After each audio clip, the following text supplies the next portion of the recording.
a troubadour wandering the shrouded recesses of a dark forest, mindless automatons toiling amidst walls long perished to the ages. A girl of gentle years weeping under the glow of dusk. It all began with the day of twilight. I am an ordinary being.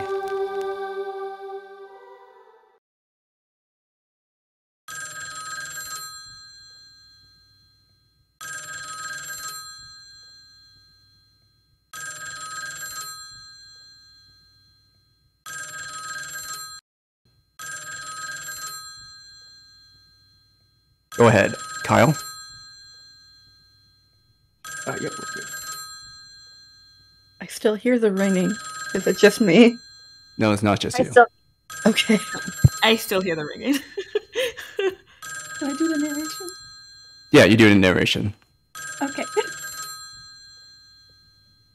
A shrill sound jolted my fleeting consciousness back to reality, making me feel like a spinning top forcefully put to a halt.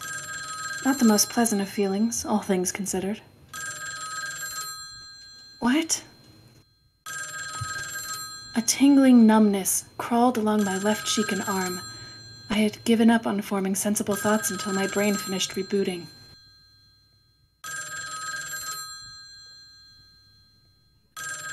Yet the ringing noise refused to cease, eventually growing painful in my ears and irritating my senses. If I had to compare it to anything, I'd say the sensation was akin to a screwdriver drilling into my eyeballs. Ugh, that'd surely leave a mark in the morning. Keep it down. With the rebooting of my brain finally complete, I lifted my head and cast a drowsy look at my surroundings, finding their vague contours enveloped by an orange glow. What was this place again?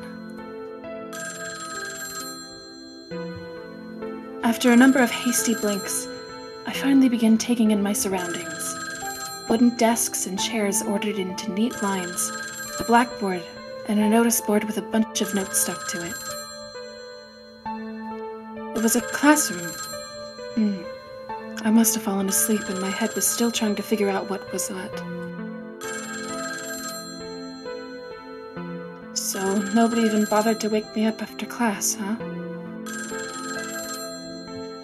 I spent a few moments grumbling over my situation. Some friends I had. Wait, forget my friends. Wasn't it normally a teacher's job to wake sleeping students? My God, will you give that a rest already?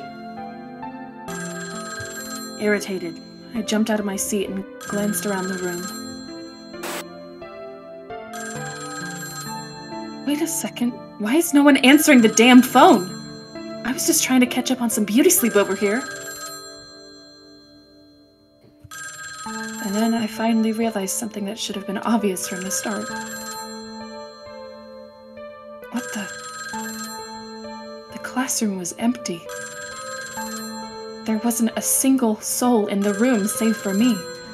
Well, that by itself wasn't particularly strange.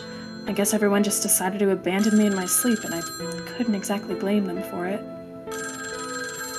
I then spotted yet another abnormality in the room.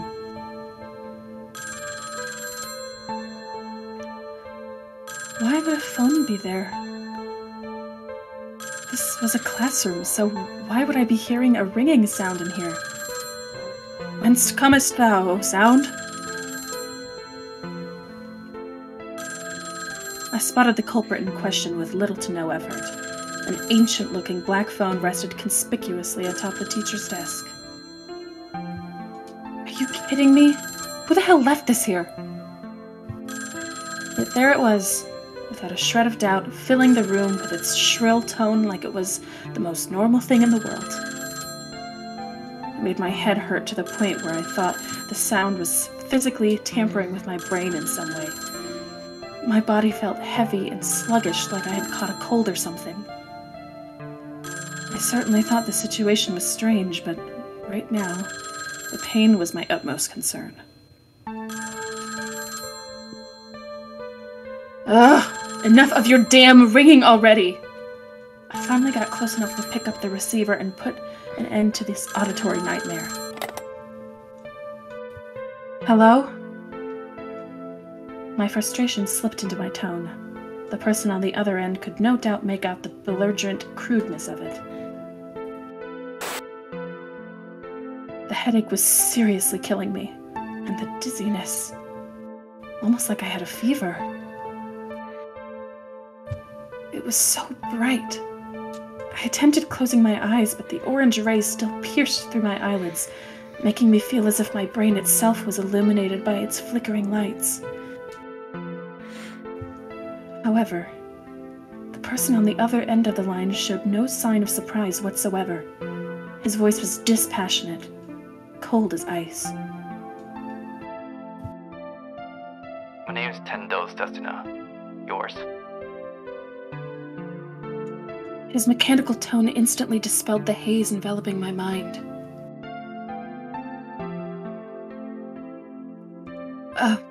What? Your name? My name was, let's see, Sorami. Yes, my name was Kugutsu Sorami. I really wished my parents had picked something more feminine sounding, but there you had it. I see. You have to flee a place, Sorami. You do not, you will be killed. Killed? I spent a few moments trying to process the word before answering him. What? What an insipid response. Then again, I thought it was fairly appropriate, considering I had just been told over the phone that I'd be killed. Nonetheless, the words felt awfully out of place. Almost like I was the one acting foolish, while the person on the other side was the one in the right.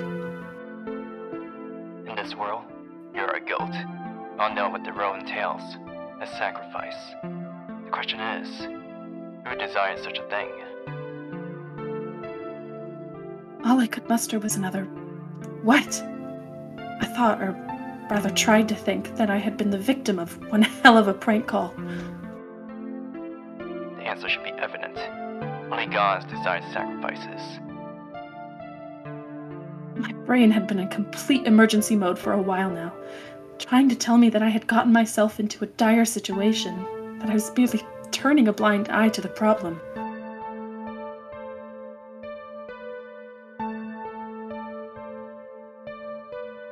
The god of your is of a particularly vile disposition. Unless you act soon, you're certain to be killed. Killed? Someone was out to kill me? Stop trying to scare me! My voice trailed off abruptly. I shot a sheepish glance around the room to confirm I was still alone. Listen. His words silenced me in an instant. Ugh, I was really scared. Can you recall anything besides your name? Besides my name. And with that, I'd finally realized the most striking abnormality of my situation. I was Kugutsu Sorami. I was Kugutsu Sorami. I was Kugutsu Sorami. I had no other information.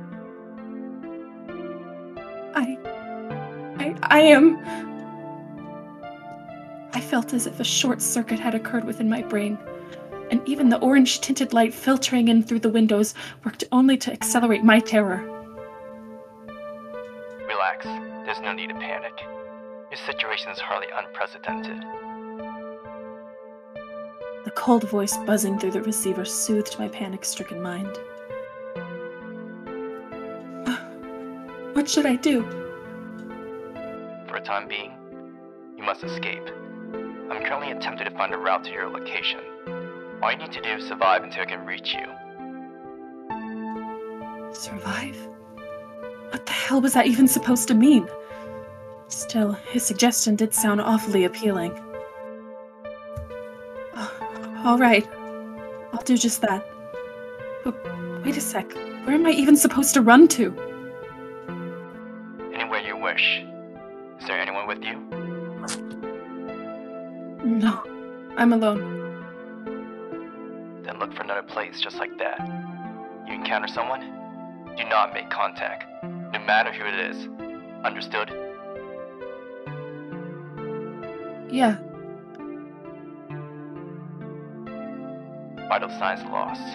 The angel might be on the move. A mechanical voice reached me from the receiver. I couldn't quite make it out. Did you just say something? It would appear it is on the move. Leave the classroom. Right this instant. On the move. That one phrase chilled my blood. Hurry. I slapped the receiver down and rushed outside the room. Where do I go? I had a million questions racing through my mind about my amnesia, about whoever was targeting me, about the abandoned school building, the guy over the phone, and God knows what else. Anyway, first order of business is getting out of here. It was a split-second decision. I ran and ran as far as I could, down the stairs and up the stairs, then down and up and down and up and down, down.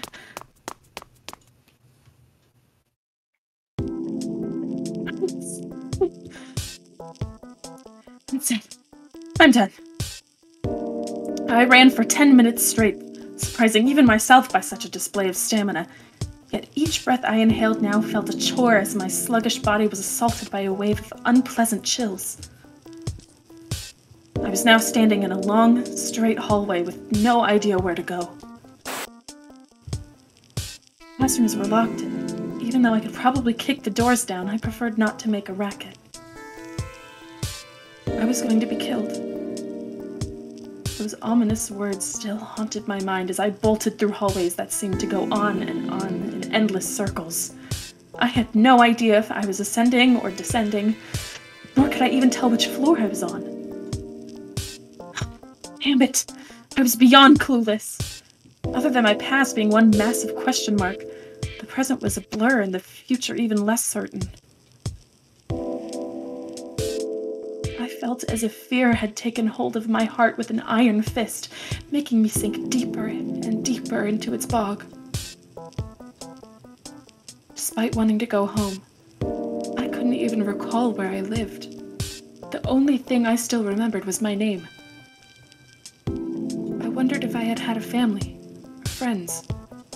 What sort of things did I like or dislike? What were my strengths and weaknesses?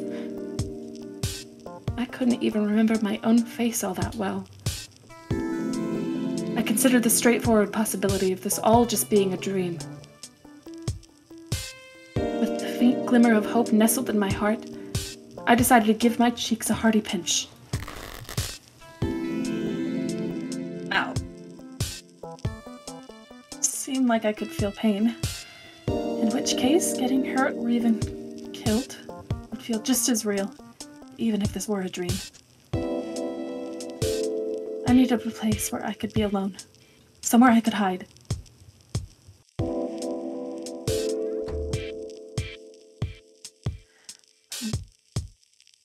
The girls' bathroom seemed clean enough, so I decided to huddle up inside its farthest stall.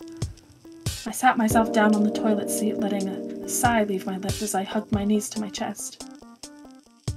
The rays of dusk seeped in through the windows in unchanging orange. The sheer number of things I had to mull over left me unable to properly collect my thoughts. If I were to count my blessings, I could name only one. The fact that I didn't succumb under the pressure and start screaming at the top of my lungs. No doubt I had my hardened nature to thank for that. I was simply scared to realize that I would be next. to know my life was in the crosshairs paralyzed me with fear. I jolted up, let out a scream too, and ultimately hit my bum as I landed back on the toilet seat. Phone? Here? What's going on, huh? A phone hung on the wall behind me. Actually, it sort of appeared out of thin air just now. It stood out like a sore thumb, so I was pretty sure I would have noticed it before. The phone was ringing in its unusual shrill tone. Oh, for the love of... I snatched up the receiver with a loud click and held it to my ear. Hello? Hey, you owe me an explanation or two. How did you get a phone in a toilet, huh? Seriously, what's going on? I'm scared out of my wits over here. You seem to be doing well. What part of me screams well to you, huh? I have no idea what's even happening to me. Am I dreaming? I am, right? Please tell me I'm dreaming. This reality operates in a somewhat different way from your own. That much is true. But if you're expecting to wake up in your bed any second now, I advise you to discard such hopes as soon as possible. Could you please not phrase it in such a roundabout way? Jeez. You're in the girls' bathroom right now? Yeah. Seems to be deserted, luckily. Of course it is. At present, only you and one other inhabit that school building. What? You're the only one left. And, what happened to the others? They're gone. Massacred, most likely. I took a deep breath, having understood the sheer severity and abnormality of the situation, even if most of the details were still vague at best. Wait, are you sure I should be talking like this over the phone? As long as you hold the receiver, I can separate your voice from the world you are currently inhabiting. Shouldn't cause any problems. You can do that? Well, of course you can. At this point, I'm ready to believe anything. It's hardly impossible. From an outsider's perspective, it would look like you were silently mouthing each word. Oh, I see. Good thing I'm alone in here, then. I have some bad news. I sighed again. What now? Bad news in an already bad situation, huh? Go ahead. Hit me with it. It appears I'm going to require more time than expected in order to reach you. As such, I need to hold out for a while longer. Oh, great. Fantastic. I see. Well, I'm just gonna stay here then. Alright. And I am sorry. Moment.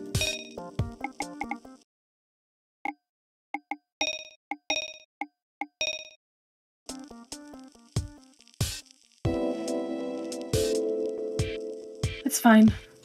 Which reminds me. Your name was Setsuno, right? Correct. My name is Tendo Stutzina. Huh. Not a name you hear every day. Don't get me wrong, though. I do think it sounds cool. You'd very well be the first person to ever tell me that. Oh, is that so? Anyway, how long do you think it's gonna take you to get here? I was hoping for him to arrive in a speedy fashion. Like, in 2 seconds, if possible. An hour. Well, of course, endeavor to shorten it. Oh, okay, then that's not too bad at all. That managed to calm me down a bit.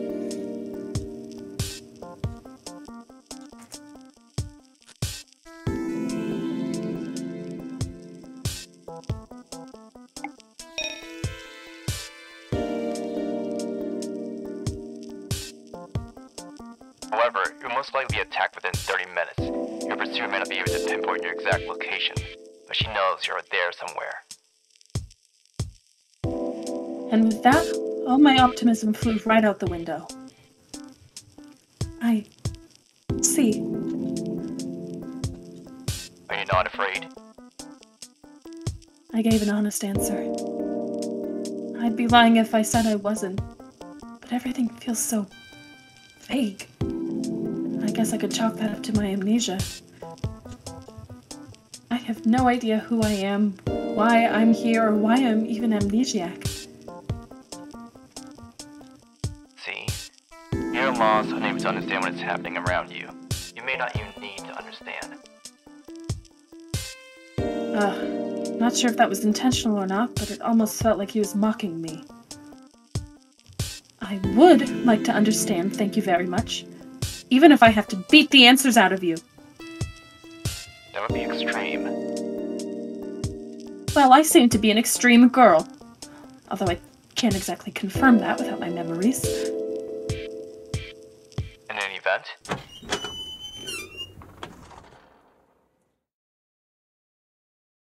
Just as Setsuno was about to tell me something, the bathroom door opened with a creak, making me freeze up in an instant. Oh crap, who's this? Christina, go for it. Oh, it's me? I think. Alright. Was that a sound just now? Was. Oh, wait. Oh, no. I guess think that's this you. thing. Okay. sit tight. Do not move an inch. It's okay. Yeah, like I need to be reminded. But are you really sure no one can hear my voice right now? I'm almost certain, yes. What do you mean, almost? Don't give me that! Listen, if whoever that is ends up hearing me, I'm gonna haunt your bedside! In any case, I would try to make it there as soon as possible. I'll cut the line now. I need to focus. Wait, are you kidding me? Don't just hang up on me in a situation like this! Quiet now. I'll be there in a short while. Wait, just a... And with that, the line fell silent, robbing me of the only thing that still kept my sanity intact.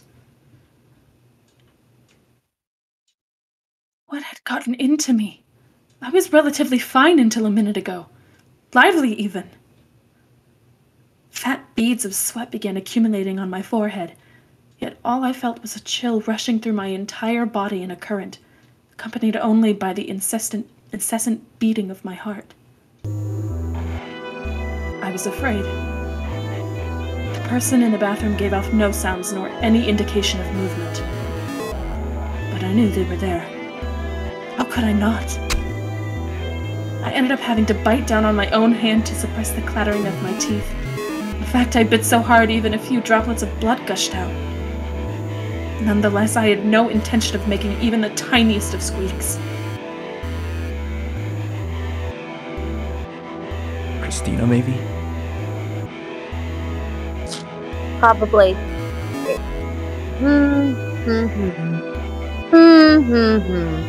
I'd say this calls for a poem.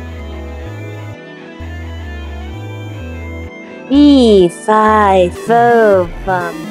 I smell the blood of an Englishman. Be he alive or be he dead, I will grind his bones to make my bread. The girl recited the words in a voice gentler than a midsummer breeze. A frightened gasp escaped my lips. My heart was in a vice grip of chilled steel, freezing the very blood in my veins. I was scared beyond words. The unimaginable ruthlessness lurking behind that girlish facade of a tone filled me with a crippling sense of dread. Come out and play. I heard the sound of a door opening. 3 other stalls separated the intruder from mine. I couldn't stop shaking. I hadn't got a glimpse of my pursuer's face, yet her voice alone spoke of her intentions with terrifying clarity. And I would be killed. Brutally. And without mercy. don't want to die. Are you here? Another bang. The door was flung open with slightly more ferocity than the one preceding it. Nope. Am I getting closer, though? Let's see what the next one holds. Stay away, stay away, stay away! The door of the second stall to my left sounded like it had just been kicked open. I would not last an hour like this, nor did I have any means of escape. I deeply regretted not picking the boys' bathroom to hide out in. Only two remain. The girl made her way to the next stall. Her giggle like the chime of a tiny bell. The sound I heard next was more akin to a small-scale explosion rather than a door being opened. Well, isn't that a shame? This one's empty too. And then an idea popped into my head. One that could save my skin. It was a desperate gamble for certain, but also my only option right now. The girl would come to check my stall in a second. Before she could do that, I'd hop over the partisan and slip into the neighboring stall, the same one she had just checked moments before. The plan felt like it was destined to fail from the get-go, but I'd be a sitting duck if I simply stayed in my stall doing nothing. I'd be killed for certain. Brutally and without mercy. I didn't want to die. Probably for the first time in my life, I began earnestly praying to God.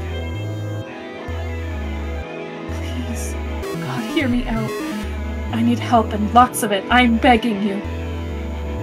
I got up and latched onto the wall next to me, pulling myself up with all the strength I could muster.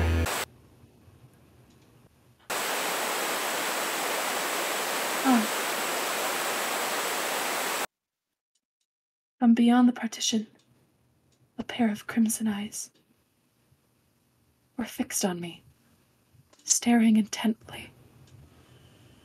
Just staring and staring, never once blinking. Just staring and staring and staring and staring and staring and staring and staring and staring.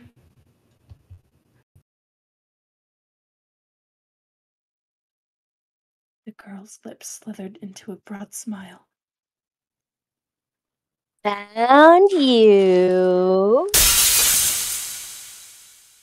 And in the blink of an eye, everything around me was ravaged, rewound, ripped and ruined. A gaping abyss of a hole invaded the bathroom floor, swallowing me whole, plunging me ever downward into depravity, darkness, and oblivion.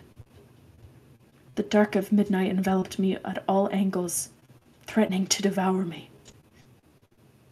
Moments passed, and everything was soon purged by blinding light, almost like this had all been just a dream.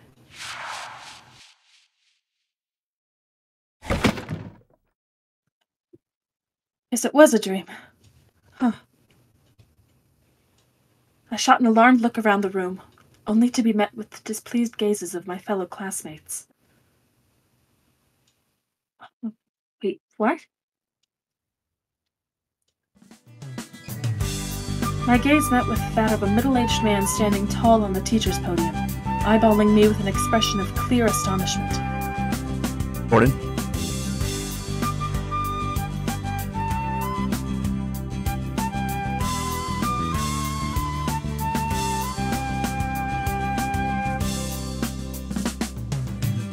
Jordan, you're on mute.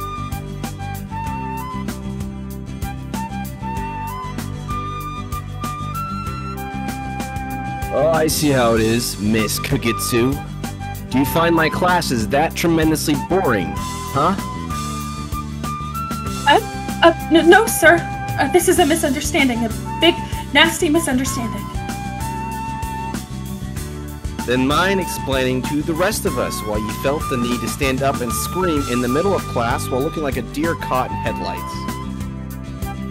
Well, about that, What's wrong? If you really weren't dozing off like you had claimed, then let us hear your reasoning. No need to be so alarmed, Miss Kugutsu. I believe in you. I just felt like disrupting classwork. Kugutsu Sorami, you're out. His fish crash-landed into my forehead. Yeah, saying that might not have been the brightest of ideas, as I now had to endure the sheer humiliation of being made the laughingstock of my whole class.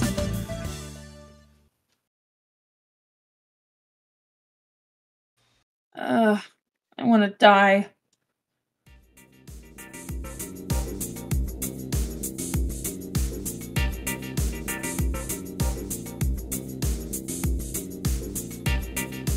Looney? I think that one's Ma's character, because mine doesn't have a choker. Or is it me? Mine That is is a different Ma. uniform. I think it's you, Looney. Is it? You sure? That's definitely Ma. I'm looking at this now. Mine is a The different picture uniform. looks very different.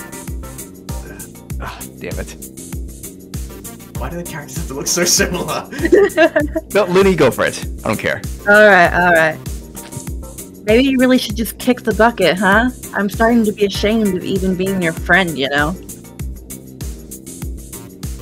Oh, shut it, female student A. Wait. Did my old friend from middle school seriously just treat me as a random nobody? I'm still kind of trying to piece things together. I didn't exactly have the best of dreams. So, anyway, who were you again? Maybe you ought to learn some manners before I introduce myself to you. Gotcha. In that case, I'll just keep on referring to a certain Nagumo Yuri as female student A for the rest of her life. Say, Miss A, this has been bothering me for a while now, but isn't your life a tad bit lacking in the event CG department? What an awful thing to say. In more ways than one. Wait, you do actually remember it. Boy, do I feel silly for having worried about you. I buried my face on my desk, pretending not to hear her. Well, to be fair, I'd only just remembered it now. Still, that was some nightmare.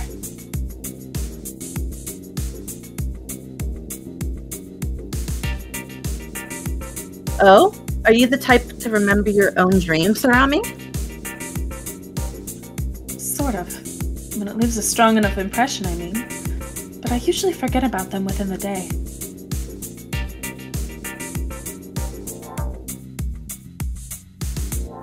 Yeah, I'm pretty sure it's Ma, so you can take over.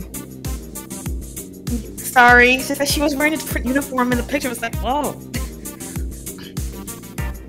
Yeah, I guess it's just how dreams work. It seems so real. I even felt pain, you know? Seriously, I'm getting chills just thinking about it. Yuri responded with a mischievous smile. I don't hear of many people feeling pain during their dreams. So what was it about? Well, it was... Oh? I'd already forgotten it. In any case, it was a really terrifying dream. Well, I was being chased around by someone, I think. Oh, that rings a bell. You see, just the other night... Yuri cleared her throat and went on in a jovial tone. I had this dream where I was being chased about by a monster in a hockey mask, another one wielding a chainsaw, a Cenobite with a bunch of pins stuck in its head, plus a group of zombies and ghouls and the living dead. I'm not sure I get this monomaniac obsession with classifying zombies, ghouls, and the living dead as separate entities, nor your cheeriness over all this, but whatever. I mean, I guess it's pretty typical as far as nightmares go. I got up from my desk to stretch my limbs. Man, maybe I have too much pent-up stress. Oh, I'm sure you do. I guess so. I spotted a number of male students staring in my direction. There was something bashful about their gazes, and for some reason they'd instantly look the other way when I noticed them. Imagine the excitement of the male students if you dropped a line about having such a right body going to waste. I didn't say anything like that! Besides, there was nothing on me that could be good conscience be... What the... Besides, there was nothing on me that could, in good conscience, be labeled as right.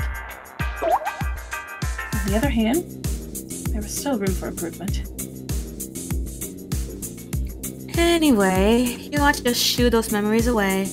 Remember, dreams are but the foam atop the ocean waves, fleeting as the wind.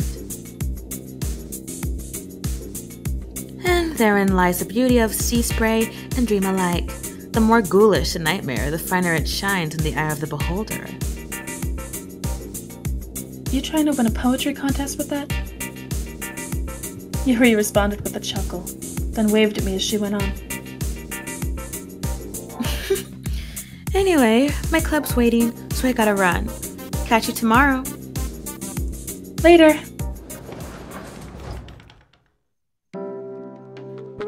Right then.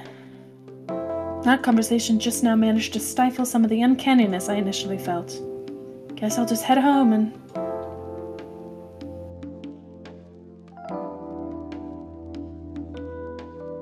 Look. If it isn't Kugutsu Sorami, where to? A whiff of anxiety flooded my senses as I turned around in response to his oddly roundabout expression. Before me stood a male student of striking blonde locks, his countenance frigid, almost like a block of ice sculpted into a man. He wasn't Aryan, was he? No, he had to be Japanese, even if his looks didn't exactly make it evident. The way he carried himself, that callous look in his eyes. Remind me who you are? And I forgot his name. Ada Yuminosuke. I had hoped that you would learn the value of proper conduct at school, but it appears I was foolish to expect any such thing. Yeah, about that, it'd be great if you could just, forget that ever happened. Thanks in advance, Aja. It's Ada, not Aja. How many times must I repeat myself? Oh, details schmeetails. I'll be happy to have the same name as popular female pro wrestler. There's a difference between that and actually changing one's family name. Anyway, what you need? I hear you've had a most peculiar dream recently. Yeah, it was pretty rough. Ada shrugged, his emotionless features showing not a shred of change.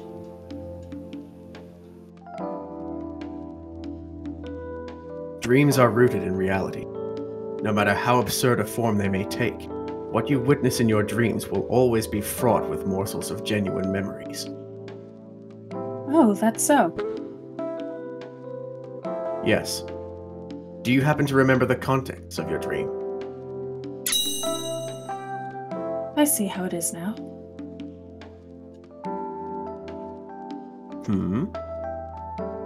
The moment I tell you about my dream, you'd respond with, "Oh, I know precisely what ails you, Kugutsu, for its name is sexual frustration. Ahaha, you perv." I'd say the only thing that ails you is an overactive imagination. Anyway, long story short, I don't remember it. Sorry to disappoint, but I haven't the faintest clue about what it was about. I see. That is indeed a shame. Ada exhaled a sigh, just as I was about to remind him how there was not much I could do about not remembering my dream.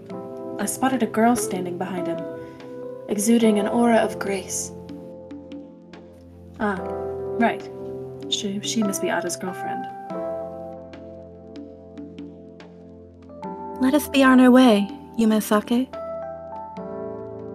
Crap, I legit forgot her name. Who was she again? Indeed, it is about time. Anyway, if you'll excuse us. Sure. Later. Ada's girlfriend shot a few cursory glances at me, then briefly bowed and hurried off while constantly staying just a few steps behind him. Ooh, that must have been the characteristic mindset of the ideal Japanese woman, always staying a few steps behind the male.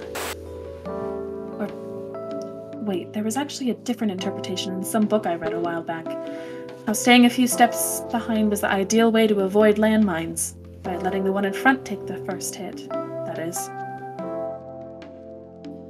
In any event, the point was that I couldn't quite see the value in a relationship like that.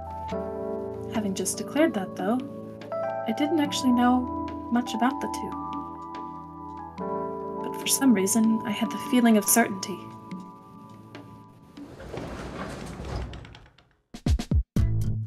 I stepped out into the hallway, only to be greeted by the hearty guffaw of the one person I wanted to meet the least.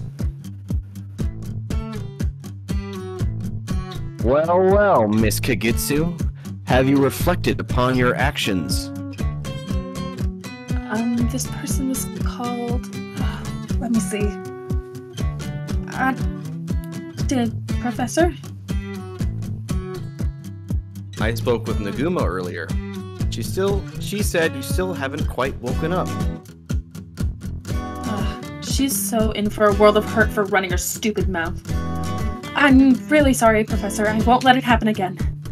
Still, I've already received some of your harsh, bare-knuckle punishment earlier, so maybe you could just let this slide? Let it slide? You can't even remember people's names, can you? Crap. He was surprisingly sharp for such a big guy. Stop it, Professor! That is so not true! Since when did you become our resident foreigner, huh? I'm really sorry, Professor. I'd simply forgotten your name, is all. Either that or I had never known it in the first place. The amount of information I could recall about this teacher of mine, compared to my classmates at any rate, was bordering close to nil. I'm Professor Kumamoto. Ring any bells? Ah, Professor Kumamoto. It sure does. He made no attempts at hiding his astonishment. Well, it must have been one hell of a nightmare to have this effect on you. Do you remember anything about it? It certainly had an unprecedented freshness to it, not to mention a certain avant-garde quality. It basically felt like the ultimate horror flick, I guess. With a budget rivaling that of a Hollywood blockbuster, no less. At this point, I couldn't think of anything more than just a dream. The kind that rears its ugly head numerous times during people's lives. A dream where you're being chased by someone or something.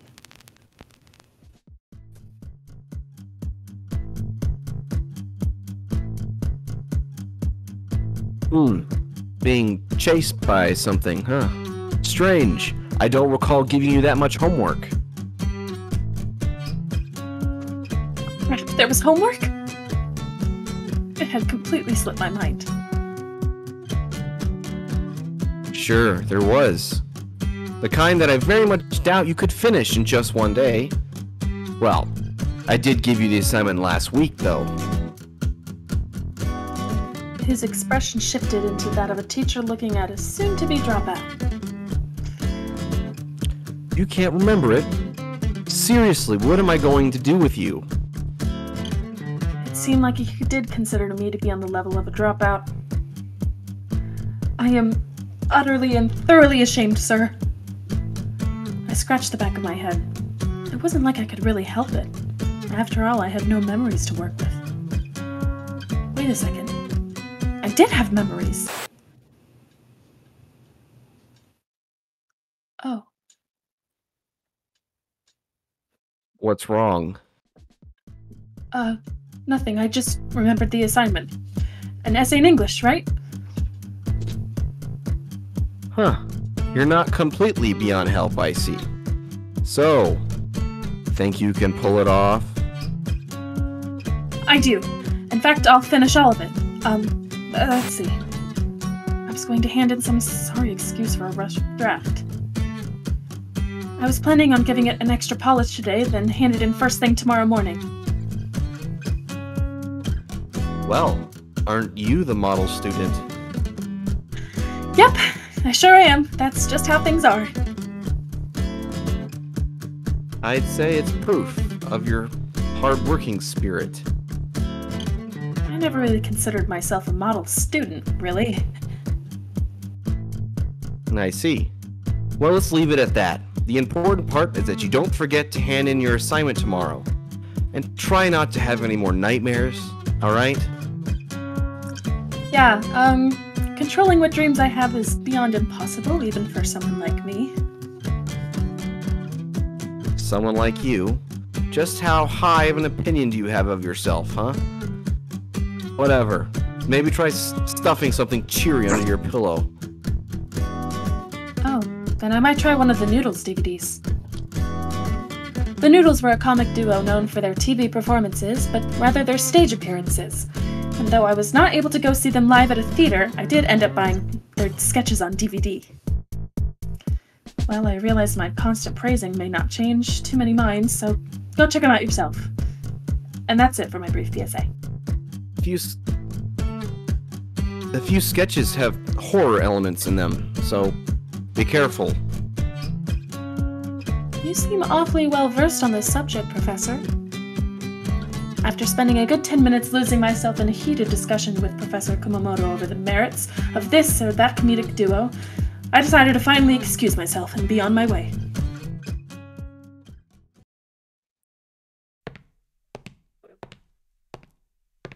Well then. No doubt owing to my mind beginning to be fully liberated from the haunting memories of that nightmare, I sensed a fresh surge of memories washing over me in fierce waves. My name was Kugutsu Sorami. I had both of my parents and a sister called Shiina. She attended the same school and would always accompany me on my way home. Yep, so far so good. My memories began to return at the smooth pace of a well-oiled cogwheel. I recalled memories of my youth. Times when I was happy. Times when I was sad. Joy and sorrow. Pain and anger. Certain details were still vague, but I figured that had to be within the bounds of what could still be considered natural. Around the same time, I remembered last night's dinner. The plate of rice omelet. I had her female call out to me. Ah, Kugutsu. Hello. On your way home, I presume? Yep. I think so.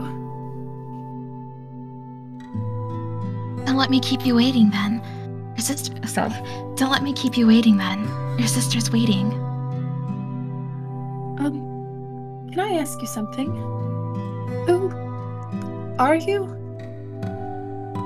The girl cocked her head to the side, staring back at me with the expression of someone who had just been deeply insulted.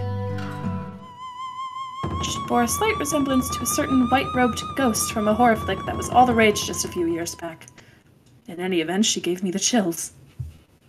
She was certainly beautiful, yet her unusually long hair spilled forward in unkempt strands, lending her a positively Sadako-ish aura. Oh, don't you recognize me? Okay, give me a sec, I'll totally remember it. She's, Sadie!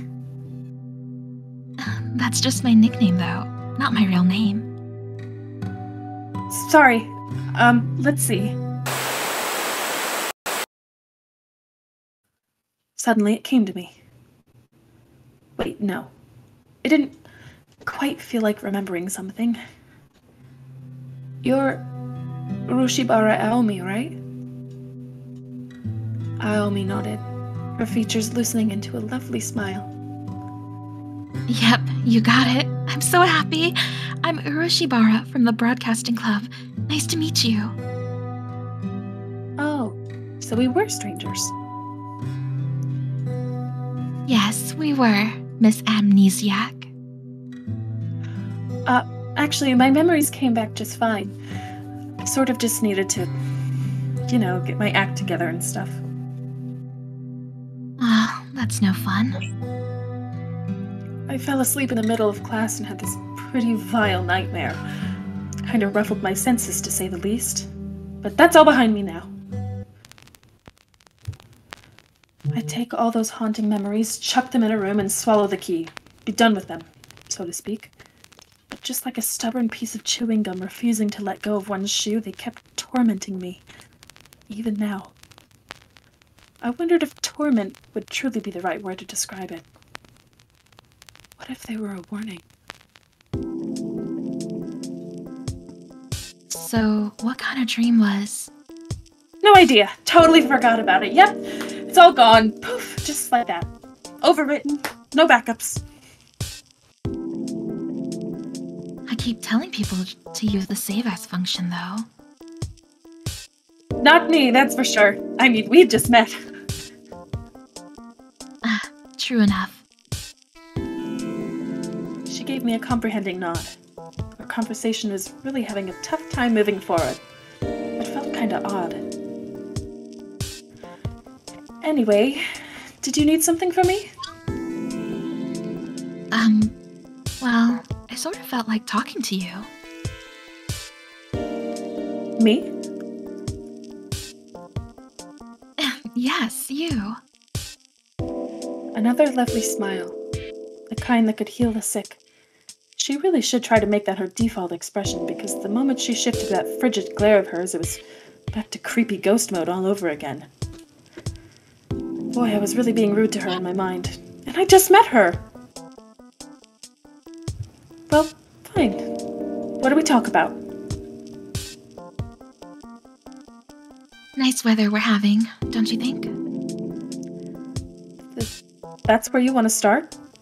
I mean, sure, the weather's nice and stuff.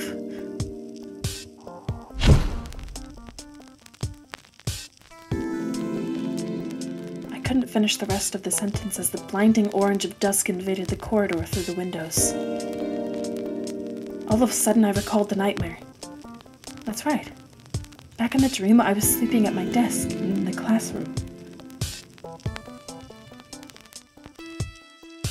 A phone. Huh? I just remembered bits and pieces of my dream. It included a ringing phone. Oh, that's news to me. Well, duh, it was my dream after all. Anyway, it sat upon the teacher's podium, one of those ancient models.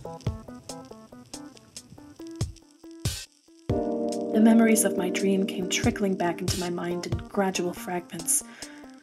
Still, I had neither the time, willingness, or obligation to go over each and every detail. Would you go into more detail about that? Sorry, but I really shouldn't keep my sister waiting. I'll fill you in tomorrow once I've remembered everything, okay? I gave her a brief wave of my hand and turned to be on my way. Anyway, I'll see you later. I ran and ran, breaking into a dash, if not a full-on sprint. Sure, I'd put my trusty legs to work as I bolted down a whole flight of stairs. It actually made me recall how I spent a decent amount of time rushing up and down flights of stairs in my dream. In any case, the laws of physics weren't completely flipped upside down anymore. Back in the dream, I recalled going up 7 floors, then down 10. That school was like a fortress. Needless to say, the classroom I needed to reach didn't require an Herculean effort of that caliber. In fact, I arrived within a minute. Class 1-3.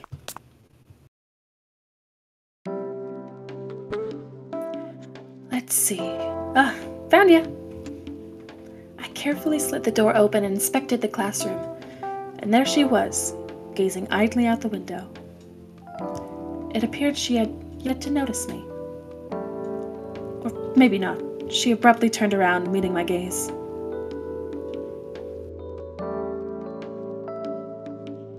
This is me, right? Yes. Okay, I just had to be sure. Come on, sis, you took forever. I met her smile with a few rapid sorries, then gave her hair a sisterly ruffle. Your punishment is having to buy me ice cream from Baldats. Wait a sec. You have any idea how much they charge for stuff over there? I'm only getting you a 100 yen cone, missy. The Baldats was one of those posh ice cream shops in town, boasting astronomical prices compared to what the average person would expect an ice cream to cost. You would no doubt expect the flavor to make up for that, but in my humble opinion, the price didn't quite match the experience. Or maybe my tongue was simply too indoctrinated to only be able to enjoy average, homely flavors. I was also not a huge fan of that creepy-looking vulture they had as a mascot. Seriously, who thought to make a profit with that thing? You're such a stingy old bum, sis. I'm proud of it, too. I struck a pose, placing the back of my hand to one cheek, giggling like some spoiled princess. Shiina, in turn, eyeballed me like I was a being from another dimension. Well, whatever. Shall we go? Good idea. We'd go home, change out of our school uniforms, and into comfy sweatshirts while enjoying Mom's homemade dinner. A crude image flashed before my eyes, though I wondered if calling my vision to be more appropriate of its expression. But fragments of that grotesque nightmare blossomed in the view, staying for no longer than a second. A ravaged, worn-down classroom in complete disorder, fallen victim to the jaws of decay, its very air reeking of corruption. The stench of shriveled corpses, or that of skeletal remains, strands of decayed flesh still clinging to their bones. I shook my head and the world was once again back to normal.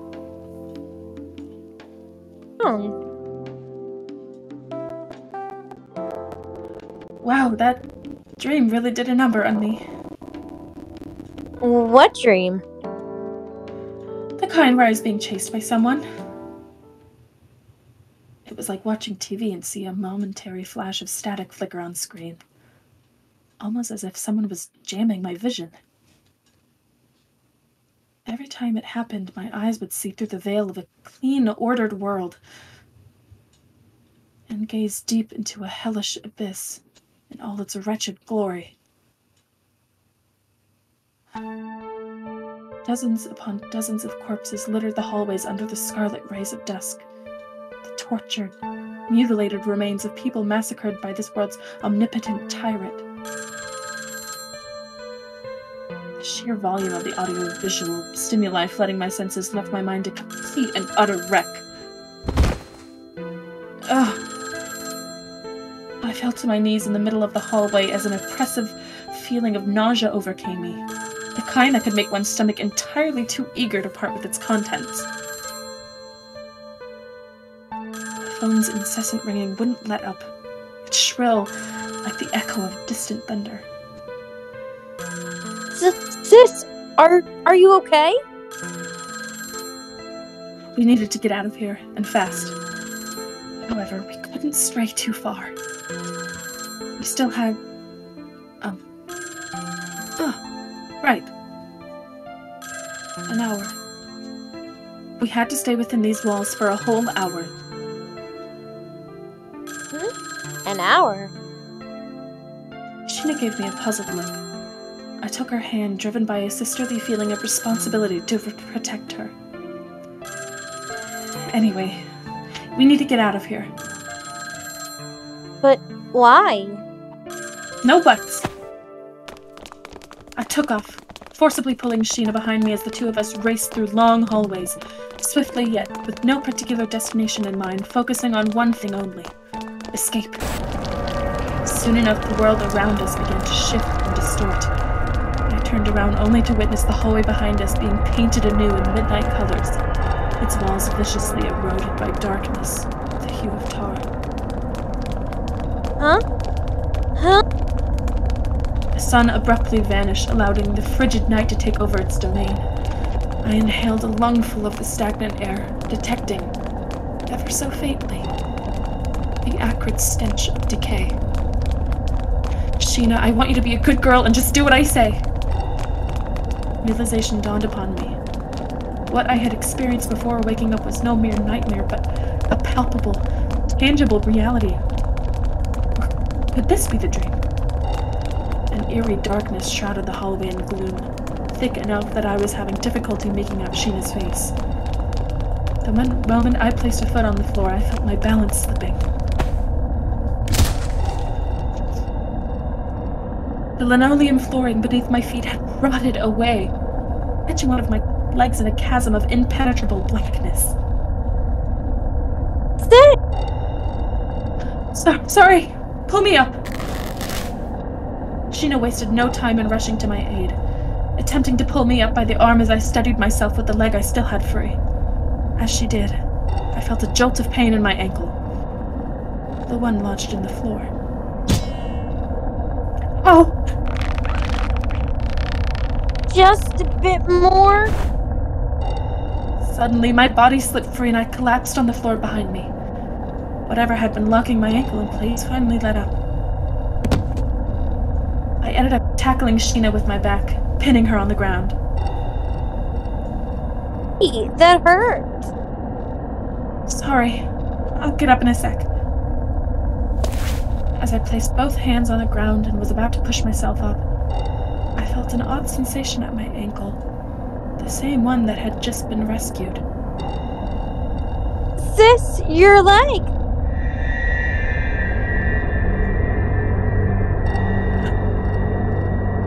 What I saw there completely petrified me. A decayed human hand was latching onto my ankle.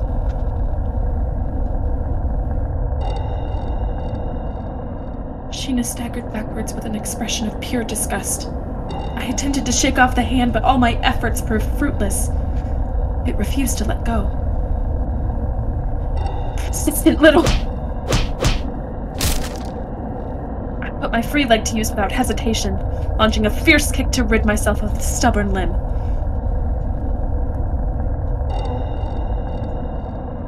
Shiina assumed a safe distance between the two of us. Oh, come on. Did she think I was going to do this because I wanted to? Sis? What is that thing? Well, it looks like a rotten hand to me. Hopefully a fake one. Unfortunately, my instincts were telling me that this was very much real. And what's a thing like that doing here at school? Shiina's tone was audibly and unsurprisingly laden with fear. Well, no wonder. I myself was just as terrified, just as chilled to the core as her. And then I noticed something I genuinely wished to ignore. Numerous green blemishes pockmarked the hand's decaying skin. I simply sat and gazed at it in silence while struggling not to vomit. I was at a complete loss, unable to process the situation. In the end, my whole body trembling at the sheer thought of what I was about to do, I slowly lowered my hands into the hole on the floor. Sis! Ugh! My fingers caught something. I poured strength into my arms, lifting the soft, decayed thing. It was certainly not light. In fact, it felt quite heavy, though the fact that it was only a torso worked in my favor. In any event, I dragged it out of the hole. Shiina was paralyzed by the sight. That is, a corpse with his hand torn clean off. The body had undergone partial skeletonization, with patches of decayed flesh still loosely clinging onto it here and there. I assumed it to be the body of a girl. I was no doctor, yet two primary things still caught my attention. The first concerned the skull, particularly the way it had been sliced in half diagonally. The corpse's normally round head was therefore missing a considerate chunk due to the nightmarish work of a sharp, bladed weapon of some kind. Whether or not this constituted the cause of death remained unclear. The second thing felt far more noteworthy to me personally, as it had just proven something of critical importance. The corpse was clothed in the very same kind of school uniform I wore. There was something particularly gut-wrenching about seeing a decaying corpse wearing a school uniform. It wasn't just the kind of dead body one would commonly encounter in movies or manga. This body was here, in the flesh, right before my very eyes, wearing a school uniform. The same kind as mine. In short, she was most likely around my age. Her young life had been ended by someone lacking even a shred of compassion. In fact, the deed happened not so far from the two of us. The grisly sight of a schoolgirl's lifeless body left me terrified beyond comprehension. I felt my chest being gnawed at from the inside by sheer dread. Almost like I was staring into my very own future in the eye. Only the low thrum of my own heartbeat pierced the silence. Our sole relief, the ringing of that phone, was nowhere to be heard. Wasn't this girl one of your classmates? What? I mean, look. Shiina scooped up an ID card from the ground nearby and held it up so I could have a better look. The name written on it made the final strand of reason I was still clinging onto in my mind evaporate in an instant. Nagumo Yuri. This can't be real. I had two reasons to feel that way. First off, the Nagumo Yuri I knew wouldn't die like this. And second, even assuming she was dead, that she was murdered. There was no way her body would be in such an advanced state of decay. After all, it hadn't been that long since we last talked and said goodbye to each other. I refused to believe this hollow, withered husk of a human being would be my friend. Shiina's voice restored a semblance of order to my panic-stricken thoughts. Let's go. We need to get out of here. What's even going on here, sis? I'm scared. Let's just go! You can cry all you want once this is over. Shiina gave me a silent nod. Good girl. If she had broken down crying, I wasn't confident I could have held back the tears either. I was afraid, terrified to my very core. There was something in the air, a dense, near suffocating presence of ill will. It was neither mere bloodlust nor pure hatred. Instead, I felt the vicious playfulness of a predator, wondering how best to torment and toy around with its prey. I could feel that very predator's eyes on my skin. And so I ran, through long hallways, down the stairs, then back up and down again. There was no sign of any life around us, the once crowded campus now utterly devoid of its former bustle of students coming and going. This had to be the continuation of that nightmare. Were my dreams invading reality itself, or was it the other way around? Had I merely been having a long, long dream, one that I was now waking up from? I couldn't tell. The memories I once thought clear and definite began to blur, drifting farther and farther into obscurity. I considered the worst, that I had gone completely mad. What if I was actually locked up in a hospital room somewhere? What if this was all just the figment of my own imagination? A vivid hallucination, nothing more. The very thought robbed my knees of all strength. I led Shiina onward, driven by an unquenchable sense of duty and responsibility. The warmth of her hand in mine, moist from traces of sweat, the common memories we shared, those were the only things still clear in my mind.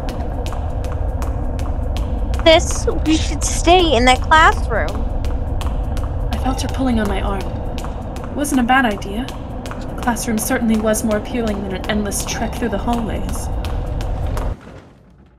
I flung the classroom door open and darted inside. That may have proven to be a fatal mistake.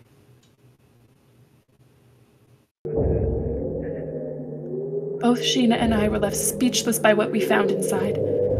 Numerous corpses, their heads sliced clean off, were neatly lined up next to each other.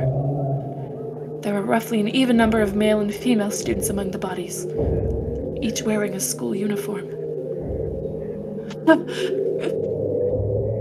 Tears began to trickle down my cheeks.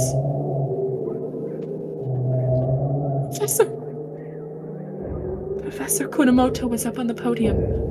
Only his torso, though. His features contorted into an expression of hellish pain, hiding very little of the sheer anguish he must have gone through in his final moments. 2 decapitated heads hung from the ceiling. Ada and his girlfriend. The former wore a mask of silent terror, while the latter's features reflected grim acceptance. A sight befitting only the cruelest of nightmares. Yet here it was before my eyes, in all its hellish reality. Sis? Shiina huddled closer to me. I immediately regretted not telling her to avert her gaze. We probably shouldn't stare at them for too long. Shiina coiled her arms around mine. I gave each of the bodies a long, careful look while making absolutely sure not to breathe through my nose. I timidly drew closer to the podium to inspect Professor Kumamoto's body. The blood had dried. I reached out to touch the head dangling from the ceiling. It was the same, just like I had expected. In an act of trying to block out the sheer abnormality of the situation, the cogwheels in my brain began to turn. Something felt off. There was something odd about all the decayed corpses we came across, including these ones. In fact, the whole situation reeked of foul play. How come all the blood had already dried? How could that even be possible? It hadn't been 10 minutes since I'd last talked to Professor Kumamoto. The corpse's skin felt more than just slightly chilly to the touch. It was positively frigid. Now, I was no doctor, but could a dead body really turn this cold in such a brief span of time?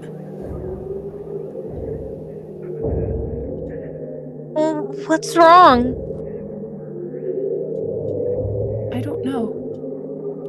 Perhaps this is one of those cases where things are better left unsaid. Tell me, sis. All right.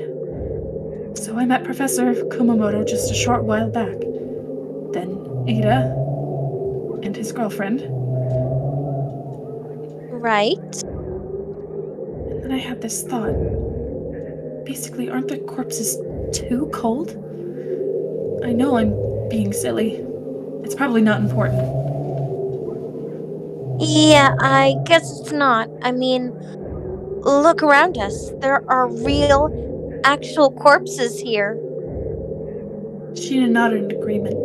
She was looking at me round-eyed, fear clearly visible in her gaze. I don't want to stay here another second, Shiina. Let's go. Okay. Shiina turned to slide the classroom door open. Or at least she meant to. Huh? Her brief whisper of a phrase planted a seed of anxiety in my heart. Is this a joke? What gives? Shiina attempted to force the door open, but it simply would not budge. What's wrong? Let me take a look. I gently pushed Shiina aside to try my luck as well, but I didn't fare any better. The door, almost as if someone was holding it closed from the other side, remained tightly shut. The hell? Why won't it open? I tried another door out of sheer desperation, the one at the far side of the room, but none would budge. As a last resort, I turned to try the window as well, but that proved to be wasted effort just the same. I just can't take this anymore. I want to go home, sis. Shiina broke down sobbing, her heart no doubt having buckled under the pressure. I myself was moments away from joining her. In the end, though, my desire to protect her eclipsed the urge to cry. I needed to look after her, for just a little while longer. I guess we have no choice, so let's just stay here. It's going to be all right, Shiina. Don't you worry. Help is coming. I promise. Help is coming? How can you even know that? I just do. He told me himself. Someone told you? Yep. He knew things would end up like this. Shiina stared at me with her mouth agape. Wow. Whoever that is, he sounds amazing. Almost like some superhero. I guess so. How do I put it? He sounded a bit odd, but dependable. Oh, was it a guy? Someone handsome? Okay, wait just a second. Was this really the time and place for such a discussion? Don't be silly. This is not the time. It's okay. You needn't be shy about it. So, was he handsome? Did he have a certain alpha feel to him? Or was he a beta? A nerd? Say, how old was he? Does he go to our school? Wait, is he a teacher? You said he was a guy, right? Are you sure it wasn't a girl? Okay, wait up. Hold on for just a second. Shiina launched into one question after another. I needed her to calm down. Something in her just flipped all of a sudden. This was her way of coping with the situation. At this rate, her mind was going to reach a point of no return. Sis, come on, tell me, sis. Tell me. Get a grip on yourself! I gave her cheek a loud slap, but she simply went on with an unflinching smile. It's love, sis. It has to be. I wish I could fall in love too. I could feel the air around us chill. Oh, but I never could. Because of you. I couldn't fall in love. And it's your fault. What? Hold up for a second. What is this all about? Shiina glared at me with a pair of crimson eyes burning with hatred as her lips curled into a mocking smile. Don't you remember? You said you'd never forgive me if I found a boyfriend before you. I did say that. Numerous times, in fact. But it was a joke. Nothing more. I thought she understood. That was just a joke. Come on, I thought you were aware of that. Well, I wasn't. What's even a joke, huh? Maybe it was a joke to you, but it wasn't to me. This is all your fault, sis. Even the fact that we're now stuck here. All your fault. Shiina, that's enough! No, you're the one to blame for this, aren't you? This is all your fault, right? So, maybe... Her sentence ominously broke off in the middle. I took a careful look at her answers, at her features to find an answer. All that met my gaze was a blank stare. Her lips were moving ever so slightly, but I couldn't make out anything. I couldn't notice it at first. No, that wasn't quite right. I did notice, but chose to ignore it. No. My heart cried out in protest as a flash of silver lunged at Shiina's throat and buried itself deep in the flesh. It took me mere seconds to realize it was a neatly ornamented switchblade. That's right. It was a knife. My knife. So why was it buried to the hilt in my beloved sister's throat? Oh, come on. Even pranks had their limits. Sis, why? She groaned at me in a hoarse tone, making it seem almost like I had done something bad. I glanced down at my palms. and saw them stained with blood. Oh, no. I staggered backwards. Shiina followed. You... Her voice was the chirp of a rusted flute, her gaze livid with condemnation. Wait, I didn't. My hands were now smeared with thick, warm blood. Whose, though? You... killed. My mind cracked like a delicate piece of porcelain. Shiina! Shiina! Oh God, no!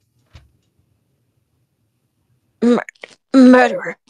Murderer. Murderer. Murderer. No! It wasn't me! It wasn't... A murderer. And a liar. I didn't do it. I didn't. I...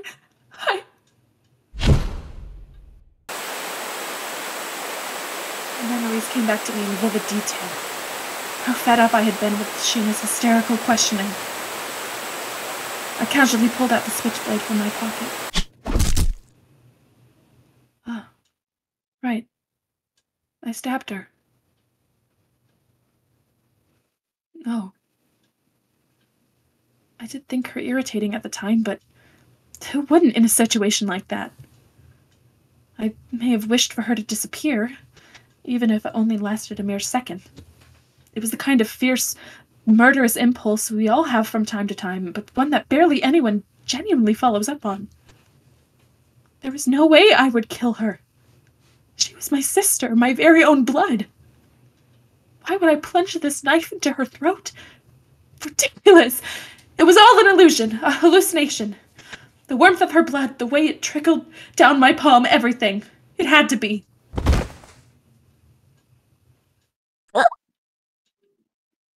Shiina collapsed onto the ground, her attempts at breathing coming out as a low series of wheezes. Shiina, hold on, stay with me! Sheena's glare pierced me to the core, her eyes reflecting nothing but pure hatred, animosity, and contempt. I'd had enough. I couldn't take it anymore. I was going to break.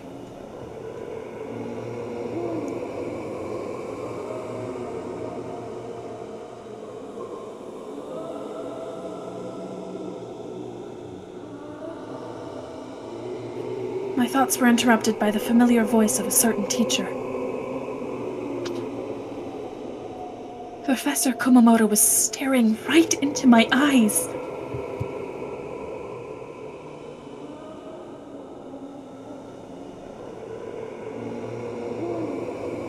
Is this me? Yes.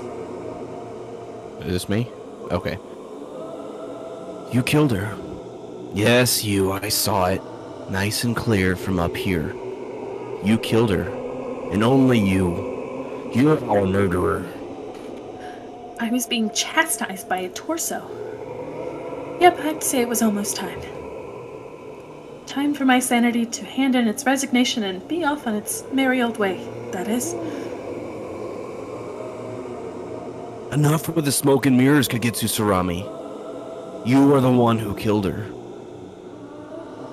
Decapitated heads all guffawed in unison.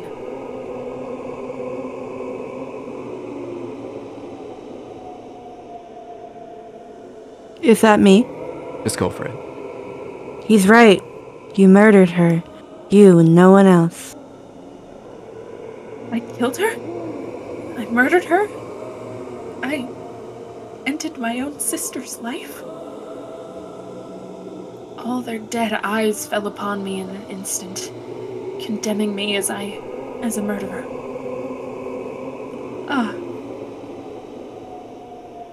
I repeatedly shook my head in protest like some spoiled kid. You killed her.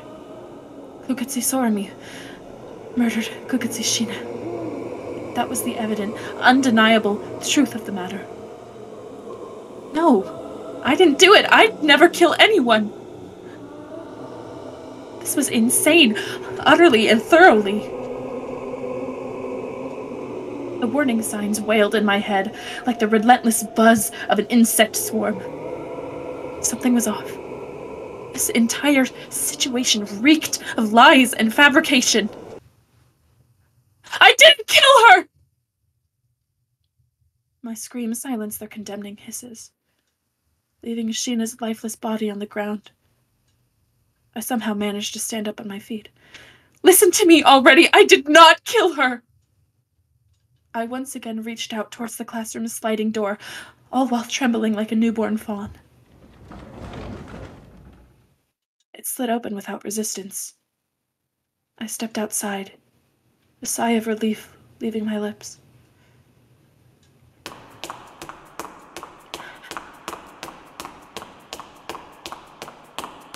I dashed through the pitch-black hallways. I felt a part of the darkness, almost like it could swallow me up whole any second now.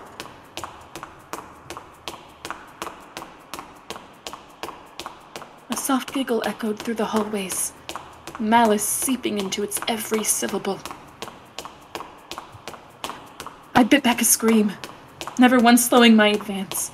A few beads of sweat accumulated in the corners of my eyes, no doubt due to fear. Memories flooded my mind. Sis, why don't we sleep in the same bed from time to time? Right. Shiina has always been a touch spoiled. Sis, let's go home together. We were nigh inseparable, spending all our school years together. Sis? Naturally, we did butt heads from time to time, as sisters usually do, finding this or that irritating or even enviable in the other. Here you go, sis. Your Valentine's Day chocolate. I have no guy to give it to. Anyway, so might as well settle for you. Despite all that, she was a good sister, earning the adoration of all those around her, myself included. I didn't stab her. I had no reason to. I mean, why would I? Bewildered, I rushed into the toilet, flinging open the door of the farthest stall in the back, same as the last time, and was left near speechless by what awaited me. What? I was back in the classroom.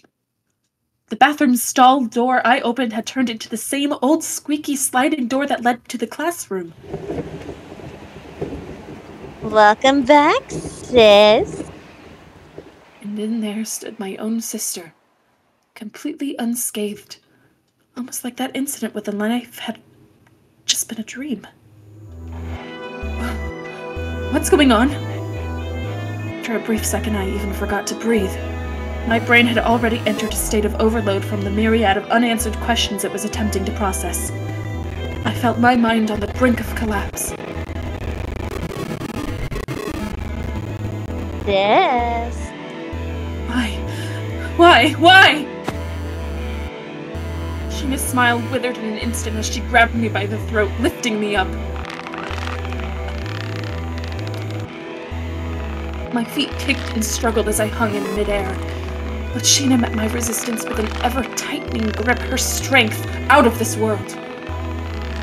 Quiet, sis. You may only talk in response to my questions. I will interpret any other round, including silence, as a form of defiance. So the next time that big mouth of yours blurts out something unnecessary... She placed her nails on my cheeks, then gently retracted them. I felt sharp pain as her nails cut the skin open. I'm going to peel the skin off your face while leaving the nerves and flesh intact. Are we clear? As I gave Shiina an eager nod, her grip relaxed, setting me free.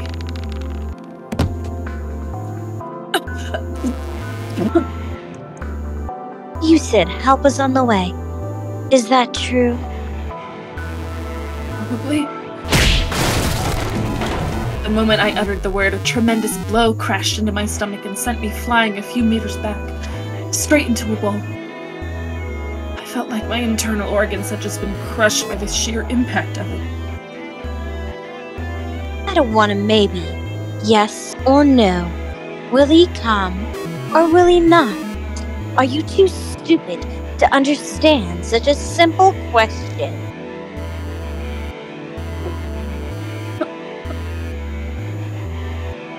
So? Pain was unbearable. My mind yielded to raw violence. You'll come, I'm sure of it. Struggling with tears, I spat out something that could very well have been a tooth. The truth. The girl wearing Shiina's skin exhaled a slow giggle. Her eyes burned crimson, her gaze awash with the zeal of a madwoman. Oh, will he now? Oh, and how, if I may ask? This is my world. My domain. Your world? Yes, but I see you still, awfully confused. Ah, how wretched your life must be. In your shoes, I would willingly embrace the salvation of death. I wondered where she was going with this as I struggled to endure waves upon waves of unrelenting pain. So tell me, my dear former sister, do you have any memories of yesterday? Yesterday? Yesterday. I went to school, at my classes, and after that, you visited a nearby bookstore for a bit of shopping, right? Right. You rapidly leafed through a fashion magazine, then promptly placed it back on the shelf after finding no clothes in it that tickled your fancy. Accurate enough? How? Surprised that I knew? Oh, but of course I do. After all, it was my doing. What do you mean? Is your name really Kugutsu Sorami? It is. Can you prove it? I can't, but I don't need to. I'm me, and that won't change. Does the name Kugutsu truly belong to you? Yeah. And who says I didn't just come up with it myself? She flashed a mischievous smile. Then came another blow without hesitation or warning. The beating of my own heart filled my ears. My vision blurred, my mind devolved into a jumbled mess. Memories I once held dear melted into obscurity, one after the other.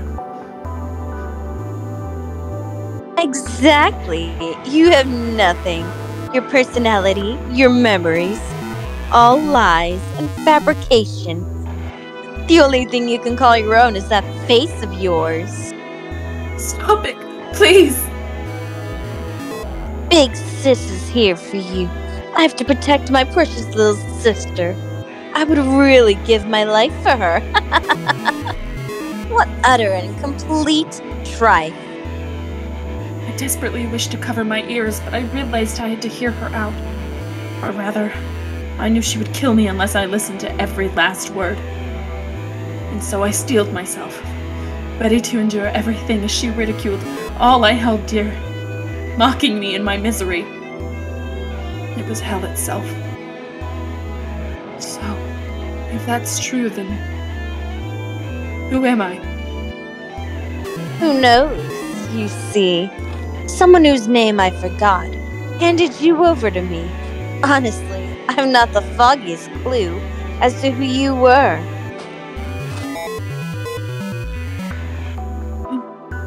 It was simply too much. I felt myself helplessly crushed under the weight of her words. But why? Why do all this?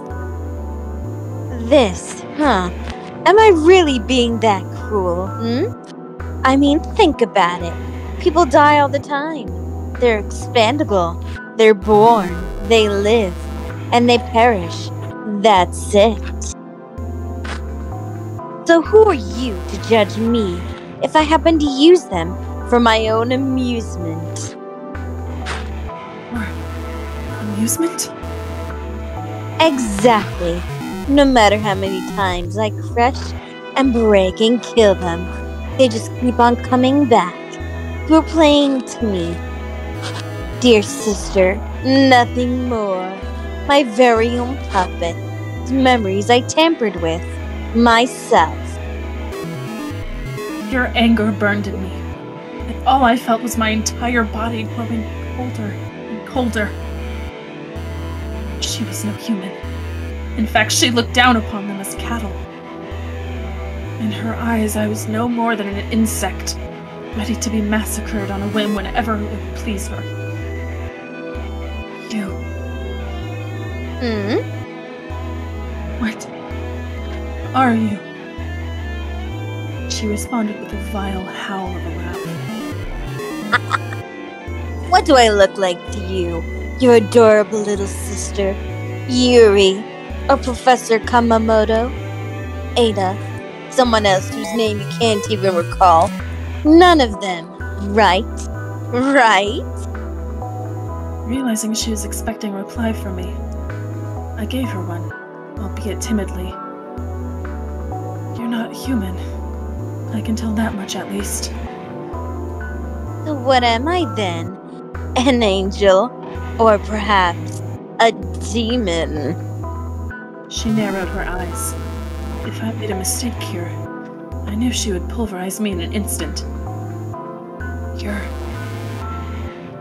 Which one would be correct? What did she want me to say? It was entirely possible that both answers were wrong. Damn it! I was confused beyond words. So, which one? The abrupt shift in her tone startled me. Despite having mocked me with such ferocity until just a minute ago, she now appeared awfully restless, her scornful gaze practically glued to me. Tell me, which one am I? An angel or demon? Only a demon would commit such savagery, right? Oh, but I assure you, angels are plenty cruel, too. They feel not a shred of compassion towards humanity. Open your eyes. Wake up. This world has long since ended, and now rots and decays, forgotten and discarded. So, here I am, doing whatever I please. If I want, I take. I toy and torment, and kill to my heart's content. Oh, we're gonna have all the fun in the world. You'll see. I'll tear your arms off and watch you writhe in pain. I'll tear your head off and grind it to dust. These halls shall be a playground to us for all eternity. That is my rule, my domain, my ideal world. I curse the heavens above as the earth crumbles beneath the heel of my tyranny. She howled back at me, her mind truly and utterly broken beyond repair. She leveled her gaze at my dumbfounded expression, her eyes brimming with insatiable bloodlust. Tell me, sis, are you having fun? You are, aren't you? We're in my kingdom, my utopia. No one will be left wanting. She glanced around, calling out to the corpses around her. You're all having fun, right? Let me hear you.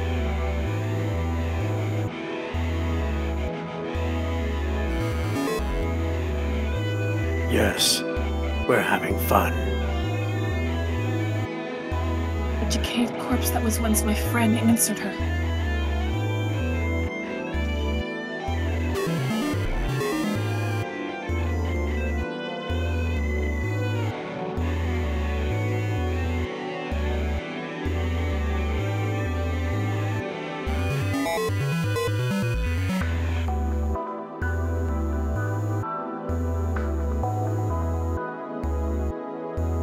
Jordan, you're Oh, made. absolutely.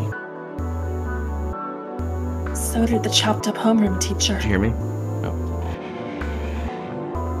We're so happy.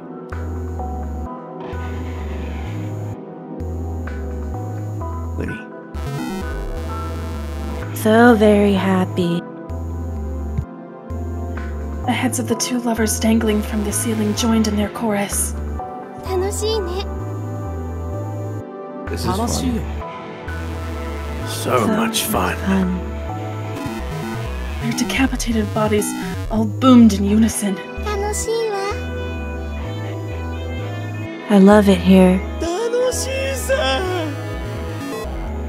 It's great. It's great. You just gave a headless nod.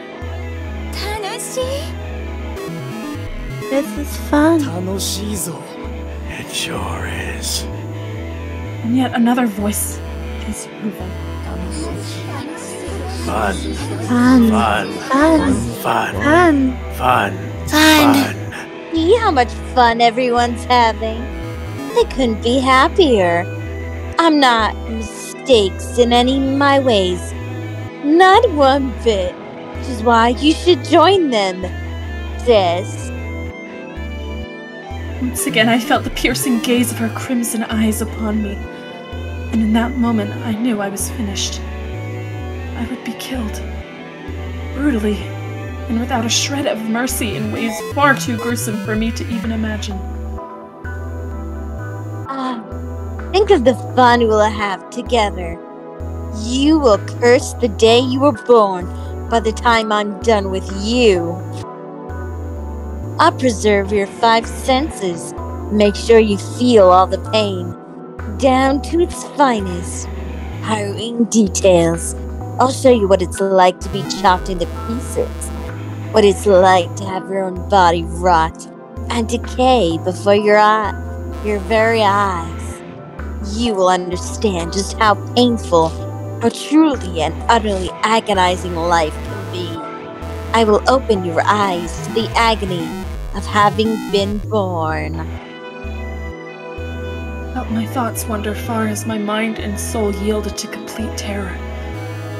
And then it happened.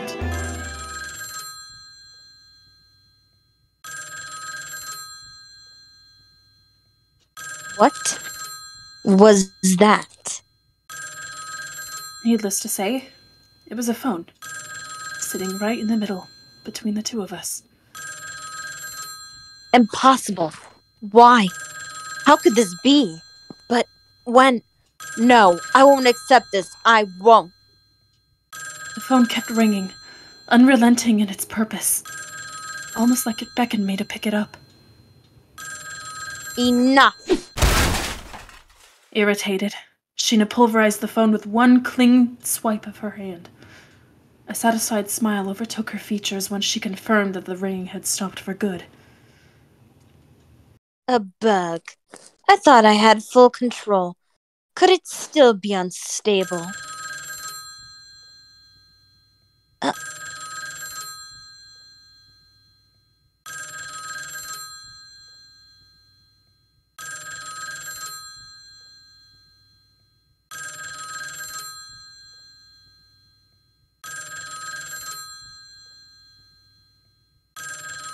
Sorami? What? The phone materialized once again, this time at a slightly different spot, about a meter from its previous inclination. You little...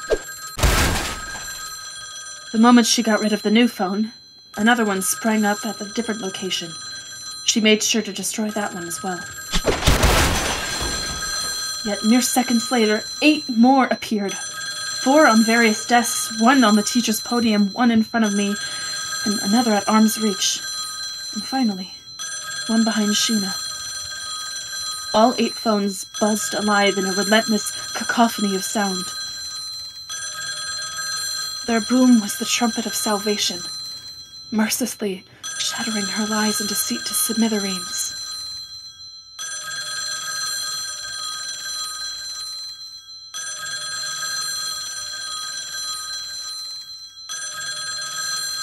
Shut up! Shut up! Shut up! She was no longer swinging her arm to annihilate the phones.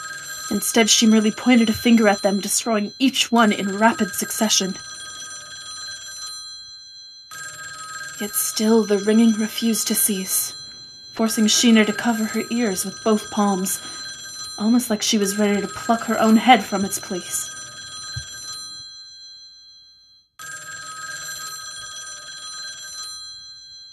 Stop invading my mind. The shrill ringing worked as acute torture. No doubt at her wit's end, she finally snatched up one of the receivers. Who was this, and had you encroached upon my domain? Speak quickly, unless you want me to decorate the walls with this girl's brains. She glared straight at me while talking. If at all possible, I really wish to avoid painting the walls of this room with my gray matter. Answer me! A faint whisper reached my ears. Even though it shouldn't have.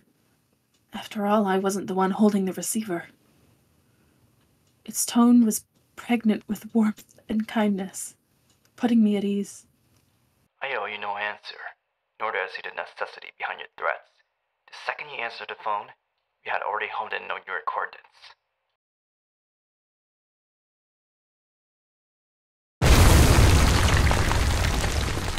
At the very same time, her eyes shot open in response. A sizable chunk of the classroom's farthest wall had blasted open. I stared round-eyed at the spectacle, while Shiina glared at it with a pair of bloodshot eyes filled with murderous contempt. Enough hiding! Come on to the open so I can enjoy mangling your corpse on my own territory. Even I could sense the presence of a certain someone lurking in the shadows beyond the hole. And soon enough, I heard the crunch of footsteps. Allow me a question then. A young man came forward.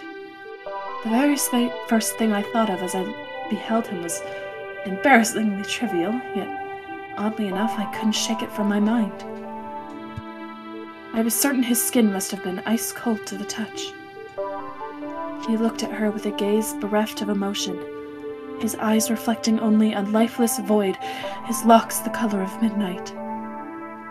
The young man stepped into view wearing a school uniform, emanating a somewhat frigid aura.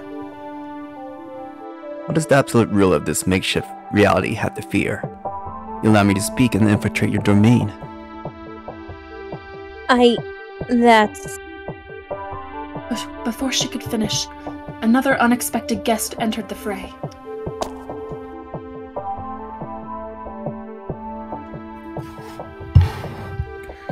A foreign body in her system, that's what.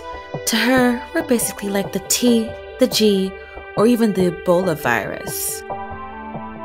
A cheery feminine voice echoed in the darkness from the same direction as the man's, startling both me and the former, Shiina. It sounded familiar. You! The girl slipped out from the cover of darkness, stepping into the light.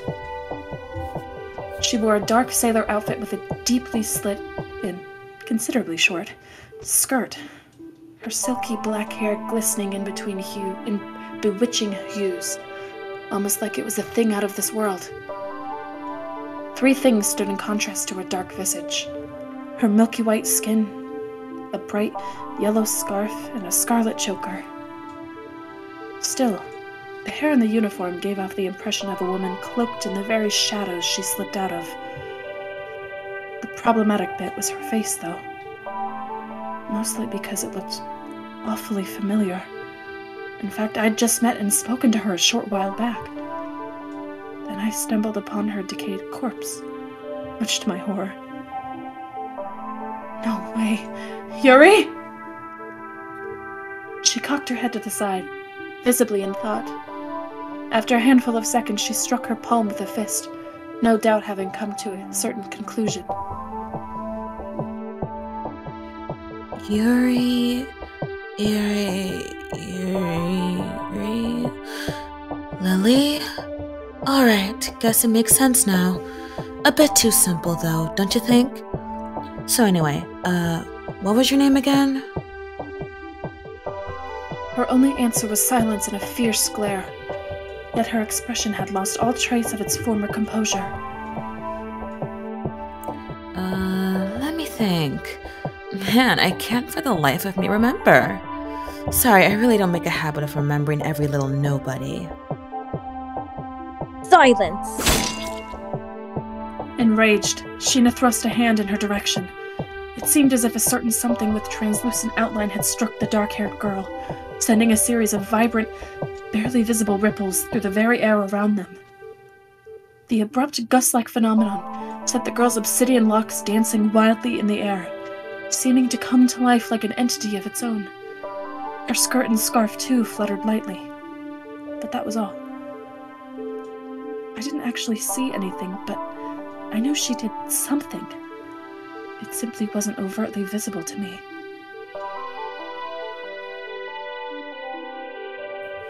My, aren't you a tough cookie? A fresh reveillea of bright red blood trickled down from beneath her cuff like a stream of molten rubies.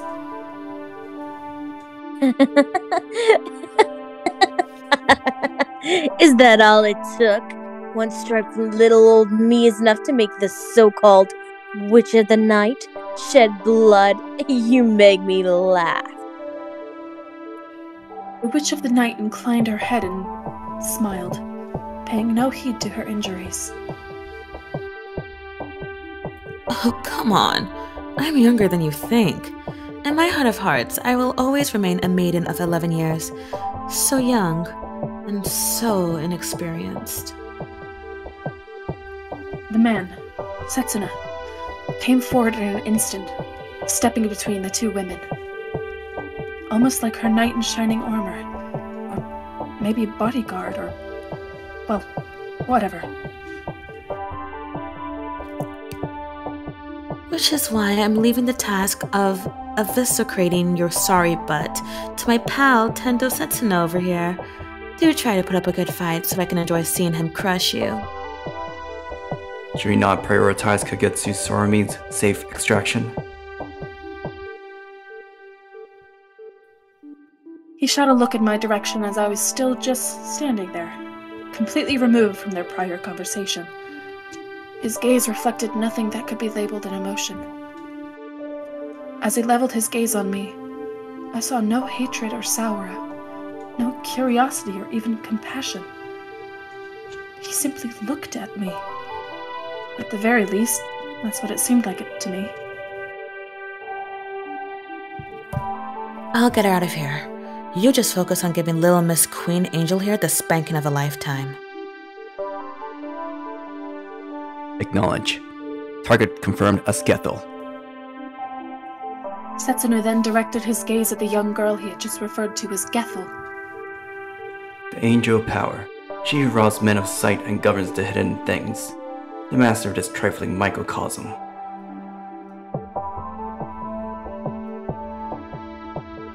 The problem lies in discerning exactly what ye had concealed. What happened to you? Enough of your drivel. In the next moment, I lost sight of Setsuna for a heartbeat. A thunderous, ear-splitting crack echoed within the classroom as Setsuna grabbed Gethel by the head, driving her into the blackboard with tremendous force. So much, in fact, that the two broke through the wall behind it, vanishing from sight. As that otherworldly scene played out before my eyes, I sensed the oppressive pressure I had felt up to this point slowly dissipating. The realization that I might have been saved began to sink in. Alrighty then. You okay? The dark-haired girl's tone didn't reflect any genuine concern. Still, I gave her a sheepish nod. No external injuries either, from the looks of you. Guess we're good to go.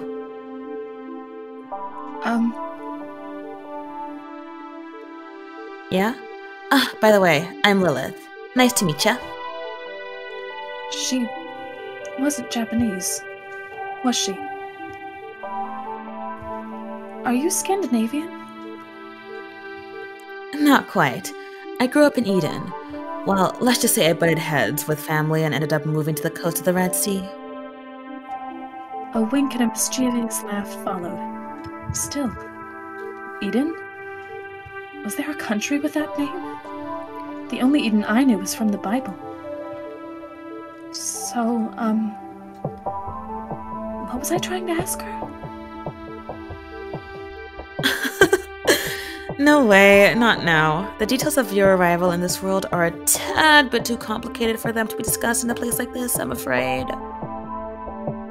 Ah, I see. Well, okay then. She gave me a puzzled look. Oh, aren't you curious? I am, but there's not much to be done about it now. I need to focus on not getting myself killed.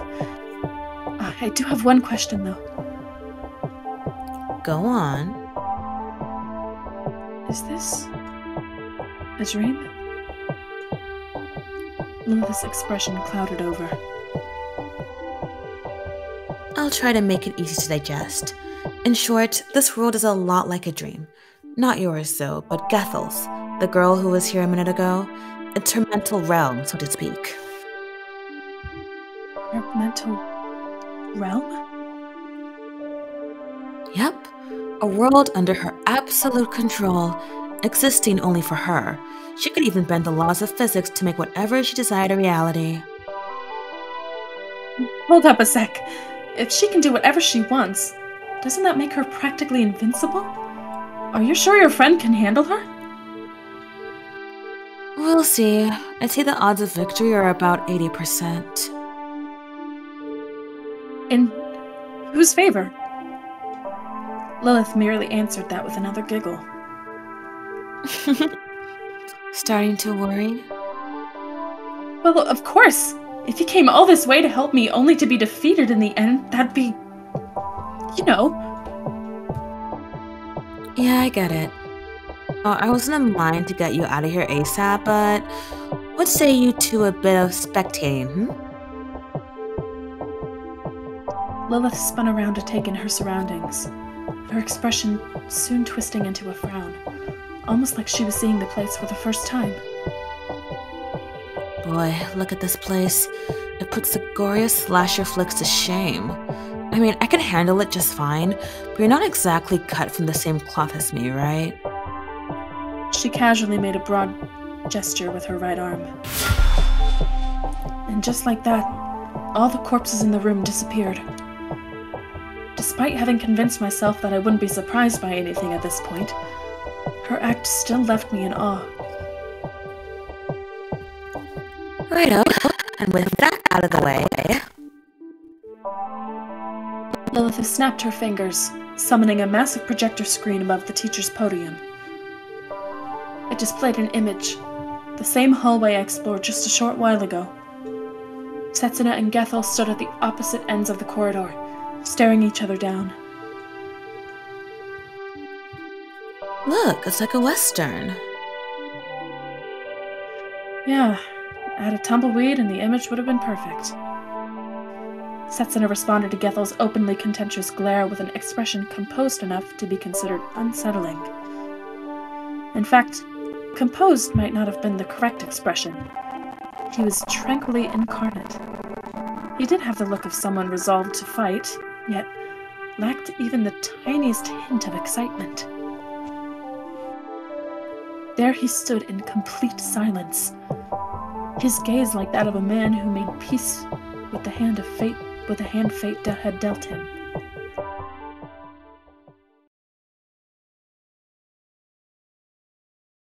I was expendable.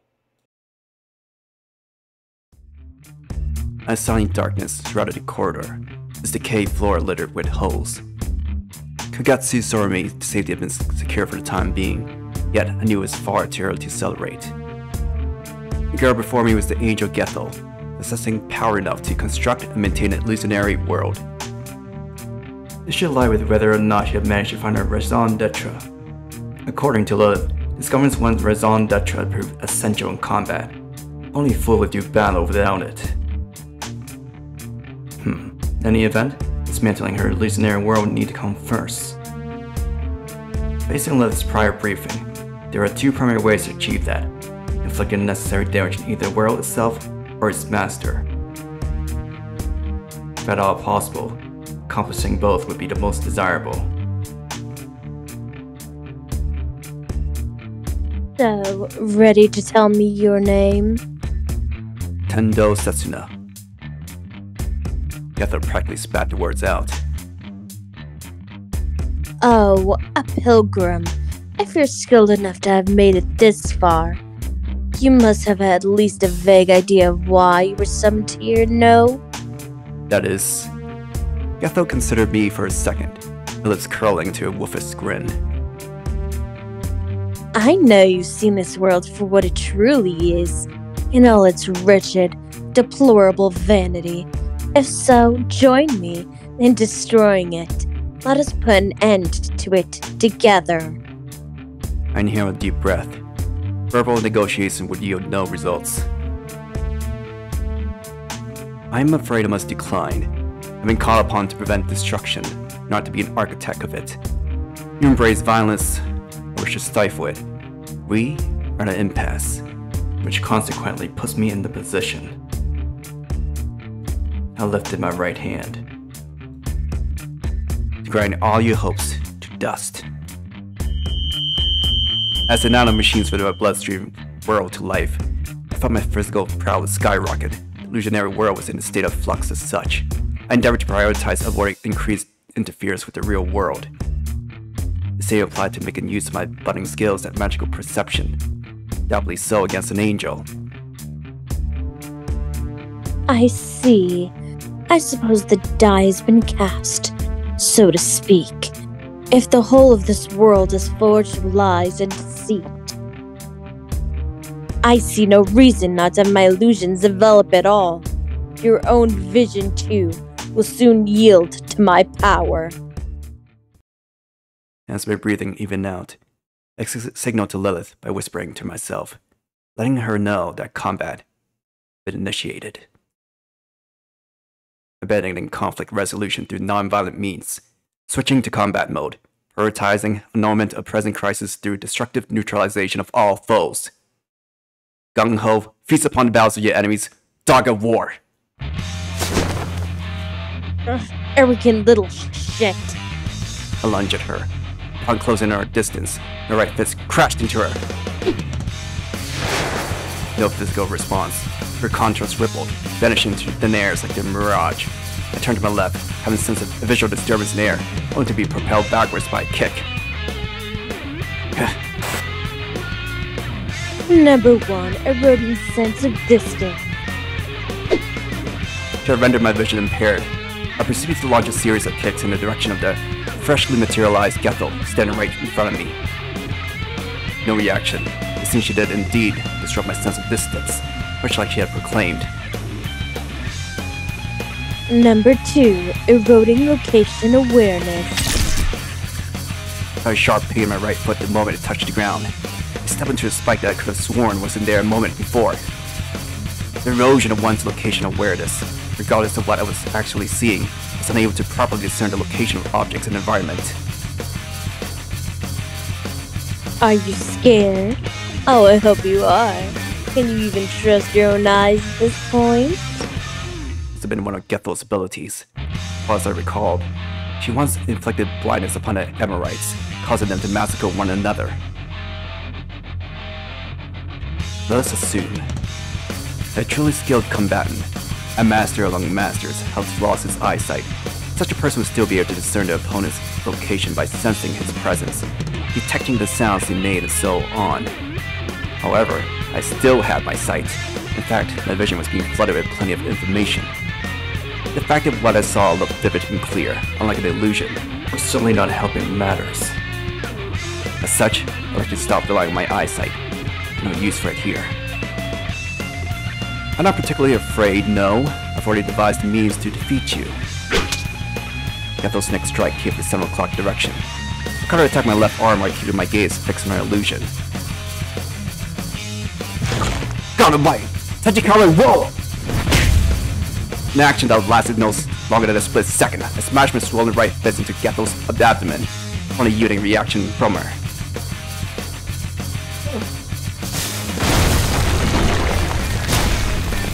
Gethel's arm, that I had taken hold of earlier, was torn clean off as my strike sent her flying to the far end of the hallway.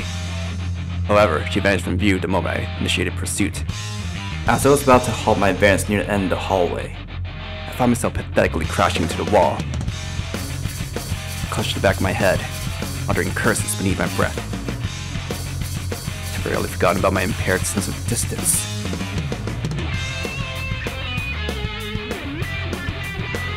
Now one-armed Gethel flashed a broad grin. Surprisingly effective, is it not? Gethel picked her right arm up, quickly reattaching it, in her whirl of illusions. Such an action saved her a considerable amount of time compared to having to recreate a lost limb from scratch.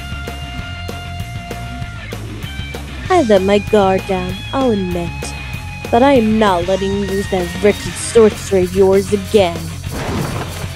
Gethel lunged forward at the speed and ferocity of a windstorm, sharpened nails like the talons of a falcon, homing in on its prey. Shortly after, I backed away from her strike into a pair of safety. She followed up with another attack aiming at my abdomen, one I could not foresee. I processed the information.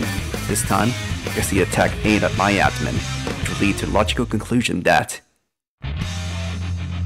a sense of faint distortion in the air before Gethel appeared behind me, preparing for a chokehold. Ducked out of the way, delivering a roundhouse kick to her face. I believe I already told you that I had the means to defeat you.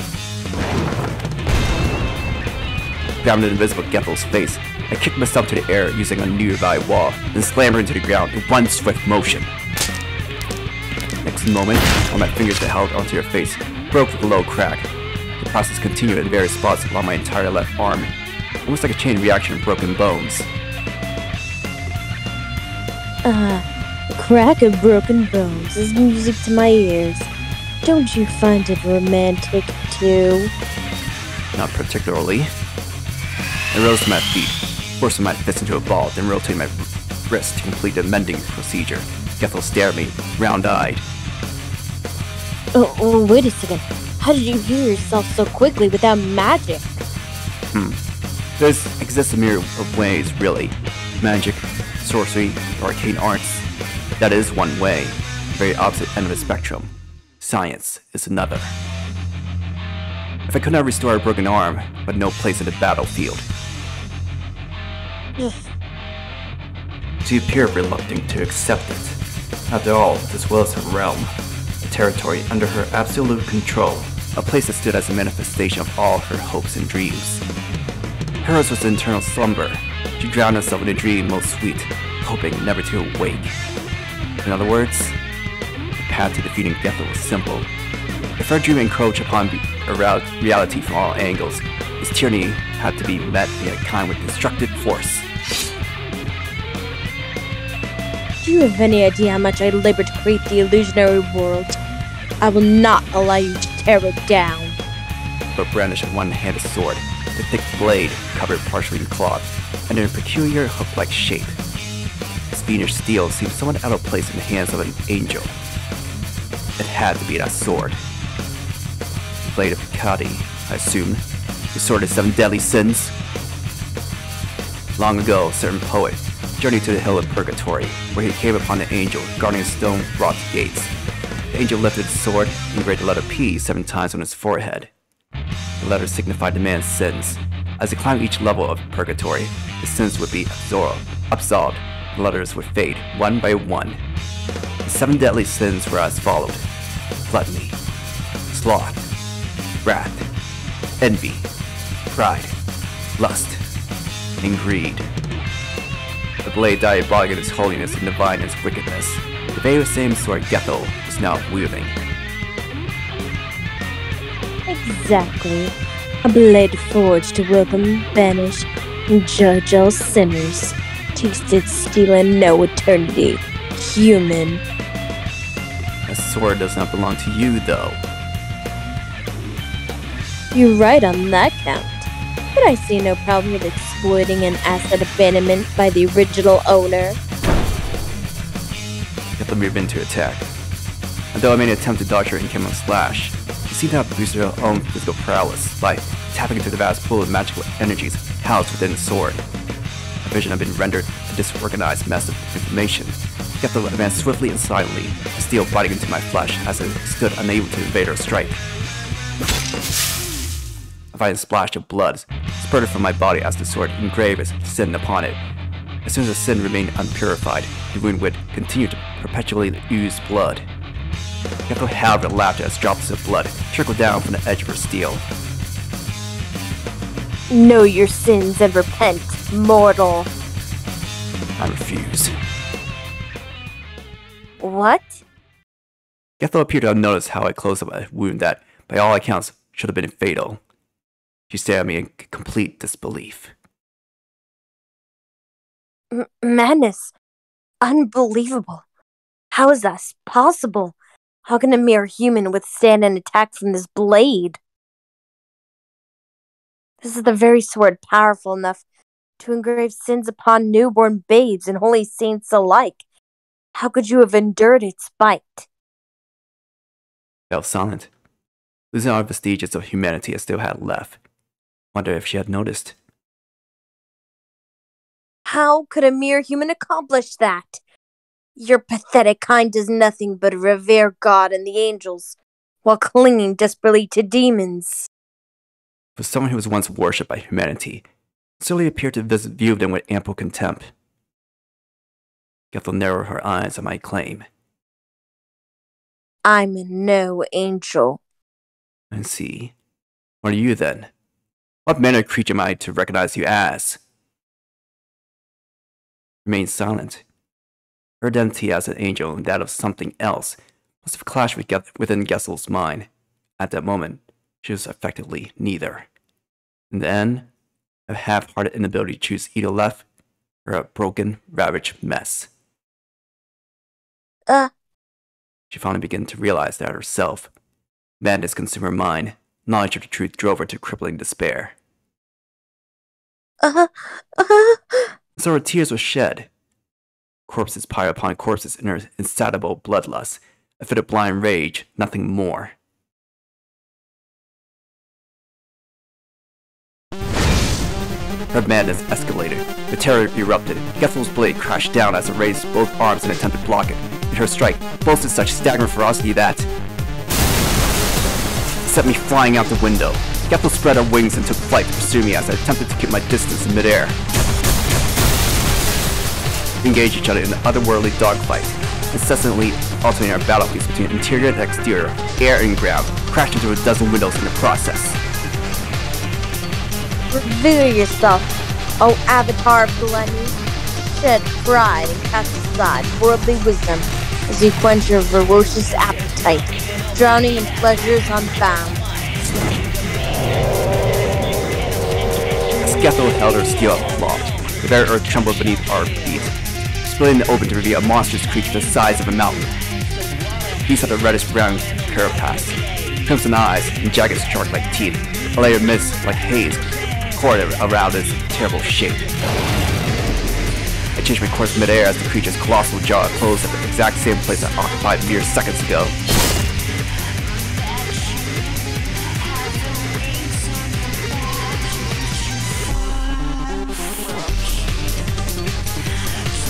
Lilith.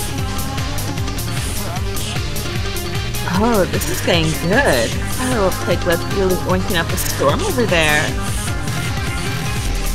Piglet? That thing? Two girls watch over an unfolding battle for the improvised gallery. Improvised gallery. Took one swing of my arm.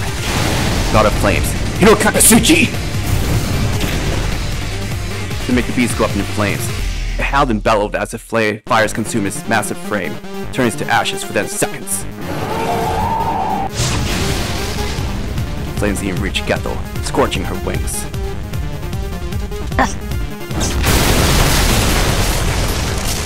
What is next? Come forth, sloth. Heed not the call of labor. and heed your unearned riches as you waste away in unending slumber. A thick, gooey mass of liquid materialized into the air, burning both the ceiling and the walls, squirming as appendages latch onto. Liquid gold? Be swallowed up and die. Immediately leapt out the window, when I have the liquid gold slitter at me in pursuit like a blob. What I need the most right now is cool air, lowering the temperature in my right arm. It's absolute minimum. I created a cloud. I flung just a spear of pure gold, grazed the skin near my shoulders. The liquid gold changed its shape, seemingly in an attempt to impale me. Been under Gethel's command? Still, I evaded attack. I made a cloud release a considerable amount of cool gray water, at a distance close enough that I could feel the very heat of molten gold on my skin. Impossible. The liquid gold hissed and sizzled as the salt solidified, allowing me to use it as a foothold to close the distance between myself and Gethel. Gethel readied her sword. Wrath, let the world hear your rage thunder. I sent her flying with another blow before she could finish the incantation and summon the creature. It is over, Gethel. Gethel staggered to her feet while wiping the blood staining her lip. Her expression is saturated with a vicious blend of frenzy and grief. Not yet. It's not over yet. It's not. This world still belongs to me. Wrong. Your influence over this realm is plummeted. You forcibly bent this world's laws to your will, pulling in outsiders as you saw fit. Such actions do not come without consequences. The illusions are now on the brink of collapse. Shut up, not another word. I'm begging you. If you keep going, I'm gonna lose it. My mind will shatter to pieces. I refuse. I came here for one purpose. To eradicate you. Shut the hell up. Gethel attempted another frenzy swing in my direction. Her voice now a desperate howl. But no matter how much power her decayed sword could command, steel had no effect on me. I caught the blow in one hand. I thrust my free arm in front of her face, transforming the cells of my hand into an electrical generator. A terrible discharge of electric current shot forth. Brother Thunder! Takumi Kazuchi! The resulting discharge struck her body as a bolt of fierce lightning. Gethel collapsed onto the floor with an audible thud, almost like she had just been shot by a high-caliber cannon round. Moments later, I heard a low, sputtering crack. I shot a glance at my surroundings, discovering a thin crevice on the wall near Gethel, its surface littered by dozens of vein-like cracks resembling a sheet of broken glass. The sheer amount of damage Gethel had suffered weakened the dividing line between reality and an illusionary world. I decided to use this spot as a starting point, and casually thrust a hand into the weakening fissure. Oh. I turned towards Gethel, completely ignoring her desperate attempt at pleading. The reign is done, short-lived queen. The unfortunate victims of your unchanged rage will soon be released from their torment. Release? Don't make me laugh. What you're about to do is far more cruel than anything I had done to them. How so? Do you have any idea how happy they were in here? Perpetually dying by my hands for all eternity was joy incarnate for them?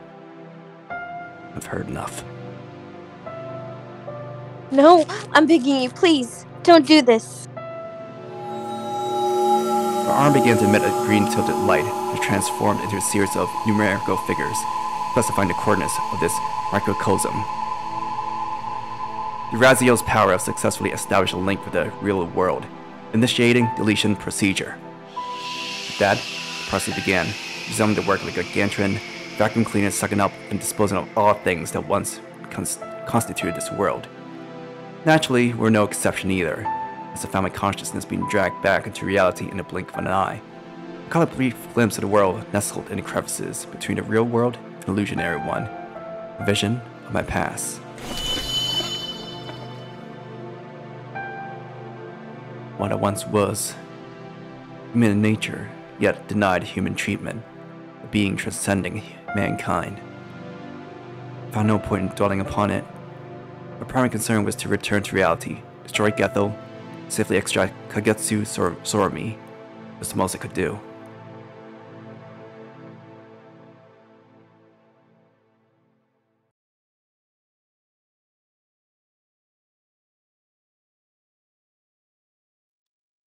So, I decided to start with a scream. What on earth is going on here? The hell, you're making my ears bleed. Lilith covered her ears, grimacing. I honestly could not care less at that moment. The scenery stretching before me was of far more importance. Can you really blame me, though? I mean, just look around. Where are we? Lilith flashed a smile that made her look like a cat toying with a mouse, for lack of better expression. Oh my. This place should be plenty familiar to a Japanese gal like you. No? Well, okay. I guess not if you're from the countryside. No, I'm pretty sure I lived around here, unfortunately. This place is full of buildings that ring a bell, which is exactly my point. I yelled at the top of my lungs. What on earth happened to my Tokyo? What indeed? Trust me, I'd love to know as much as you. Well, I am a tad bit more familiar with the place than you, I guess. An ominous smile crept onto her face.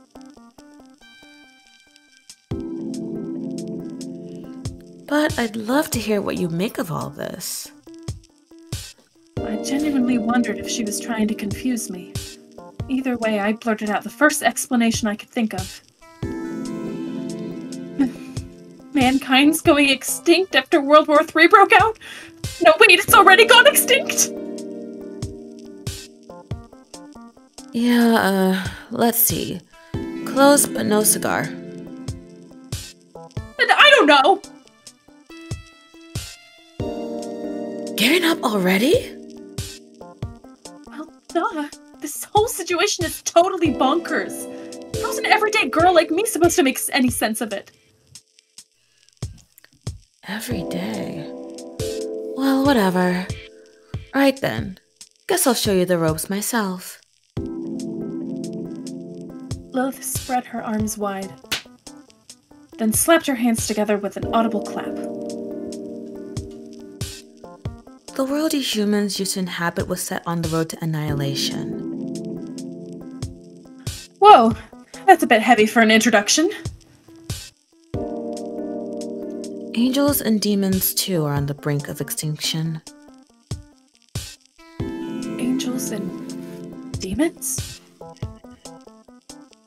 And so, we ended up entrusting the surviving humans with our hopes, erecting a makeshift world upon the desolate remains of purgatory, modeled in the image of the mortal realm. Purgatory? Wait, wasn't that the place where sins were purified? I could recall something along those lines. You heard me right. This is neither heaven nor hell, and certainly not earth. This place stands at the doorstep to heaven, a fragile realm that exists in the rift between worlds. Its name is no longer purgatory, but...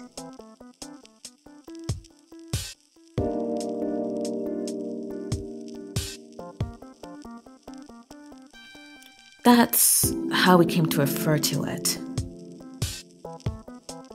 Tokyo Babel. As for how things ended up this way and who I really am, well, we'll get to those at a later date. For the time being, how about we catch up to Setsuna, okay? Lilith took firm hold of my hand.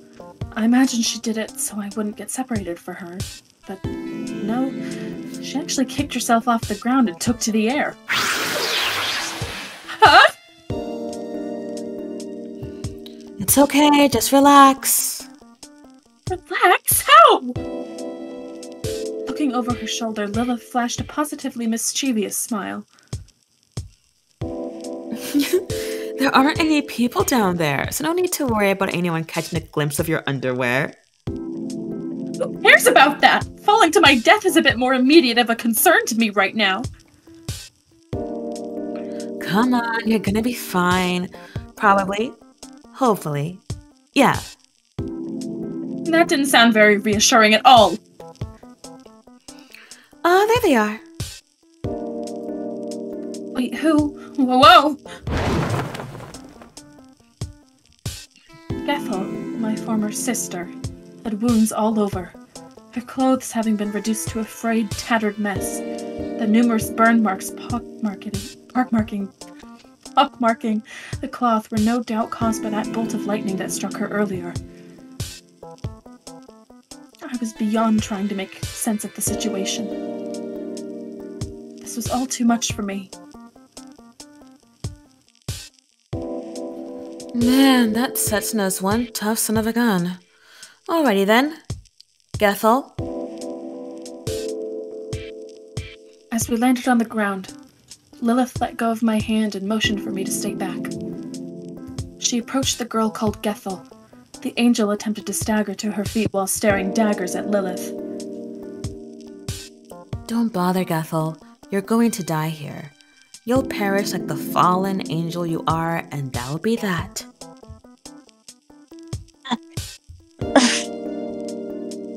Lilith considered Gethel with a sinister smile, her gaze cold as ice. I'd say you got what was coming to you. How fitting for an angel responsible for the deaths of countless people to be brought down by another human. As for that sword of yours... Lilith bent down to pick up the fiendish blade resting at her feet. It's not actually yours, is it now? Stealing's bad, okay? At the end of the day, you're still an angel, you know. Gethel returned Lilith's mockery with an intense glare, her words devolving to a cry. No. I don't want to die.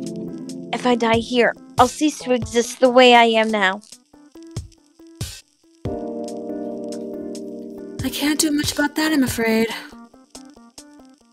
Lilith, I'm begging you, Lilith. I'll do anything, just please, spare me. Lilith shook her head. Sorry, but that won't fly. Your transgressions are far too many. You murdered numerous people and did so driven solely by selfish ambition, not genuine desire to met out just punishment. You stole an angel's weapon and retreated to your little paradise of illusions. But that was... What broke you? At least be of some use to me before you die. What did you witness that corrupted your mind? Gethel turned pale as chalk, her lips trembling, dreading to part. I can't say it. I see. It's not that you won't say it, but rather can't. Being pressured by a third party, I take it? Gethel's gaze shot from left to right, her body still trembling violently. If that's the case, then who would it be, exactly? A faint laugh spilled forth from Gethel's lips as she, ignoring Lilith's question, began muttering to herself. Girl. This world mustn't advance any further. If progress is denied to us, and we can't go back to the way things used to be, the only option left is to come to a complete halt. And enjoy an eternity in stasis? How awfully decadent of you. Pretty ironic that a demon would have to tell you this, though. Can't you understand? Only destruction awaits us at the end of this road. The gates of heaven must remain sealed. You mustn't ascend Babel to find the staircase. Still, you would have faced annihilation sooner or later. And that's why I wanted to enjoy my illusions with the time I had left. Damn it, god damn it. The two fell silent. Lilith turned towards Setsuna, momentarily leaving me as the only person observing Gethel. Gethel looked deep into my eyes, smiling. The near-palpable wickedness of her grin made me retreat a step or two. Sorami, I'm giving you a little present. Lilith was trying to tell me something. Perhaps she wanted me to get out of the way. Was it just me, or did she appear visibly agitated? Get down! Setsuna, who had been on standby in the air, came soaring to my side immediately. Yet even with the gift of foresight, he still would have arrived late. Gethel's last-ditch effort at exacting revenge had been fulfilled simply by leveling her gaze on mine. And moments later, the world itself distorted before me. Jamming. Through an act of hacking, cracking, and violent forced intrusion, my eyes ceased to be mine. I screamed at the top of my lungs, collapsing to my knees as I covered my eyes. I felt my senses ravaged by something transcending mere pain. My brain was in complete disarray, simply trying to process the sheer volume of information flooding its deepest recesses.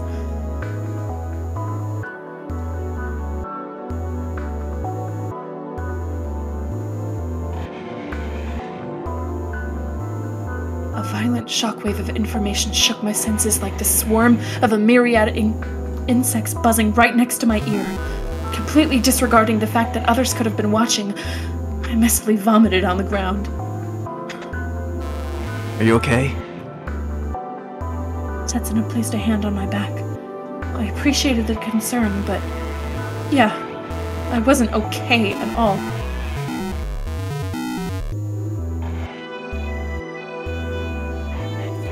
Gethel, you actually went and transplanted your eyes into her. That's cruel, even for you. Gethel responded to Lilith's words with a brittle laugh, her tone seemingly pregnant with both hatred and grief. Kugutsu Sorami, daughter of man, you've been granted the power to see, analyze, and perceive the very fabric of reality. I can feed you all I have left, all I have seen, worry not. You won't see much at first. In time, though, you will grow used to it, and begin to truly see. Gethel. Lilith's warm, compassionate tone interrupted her. Gethel went on, her voice is a miserable rattle. Very well, kill me. I can't see anymore, but that's fine, for it should allow me to retain myself, no matter where I end up. Any last words? 2 things. First, I want you to apologize to the Emorites in my stead. Let's just say that I had not treated them kindly. If I run into them, sure. As for the other thing, I want you to give my body to the ocean. All right, I'll happily dump you out. A second later, I heard a sickening crunch. Despite still having my eyes covered, I could easily tell what had just transpired. Gethel died. Someone killed her. Nothing more, nothing less. Can you open your eyes? Yeah, I'll give it a try. Opening my eyes, a series of numerical equations as well as strings of English, Japanese, and a number of other languages I couldn't identify flashed into my vision. However, the phenomenon lasted only a moment before subsiding. My eyesight was seemingly back to normal. So, what exactly just happened to me?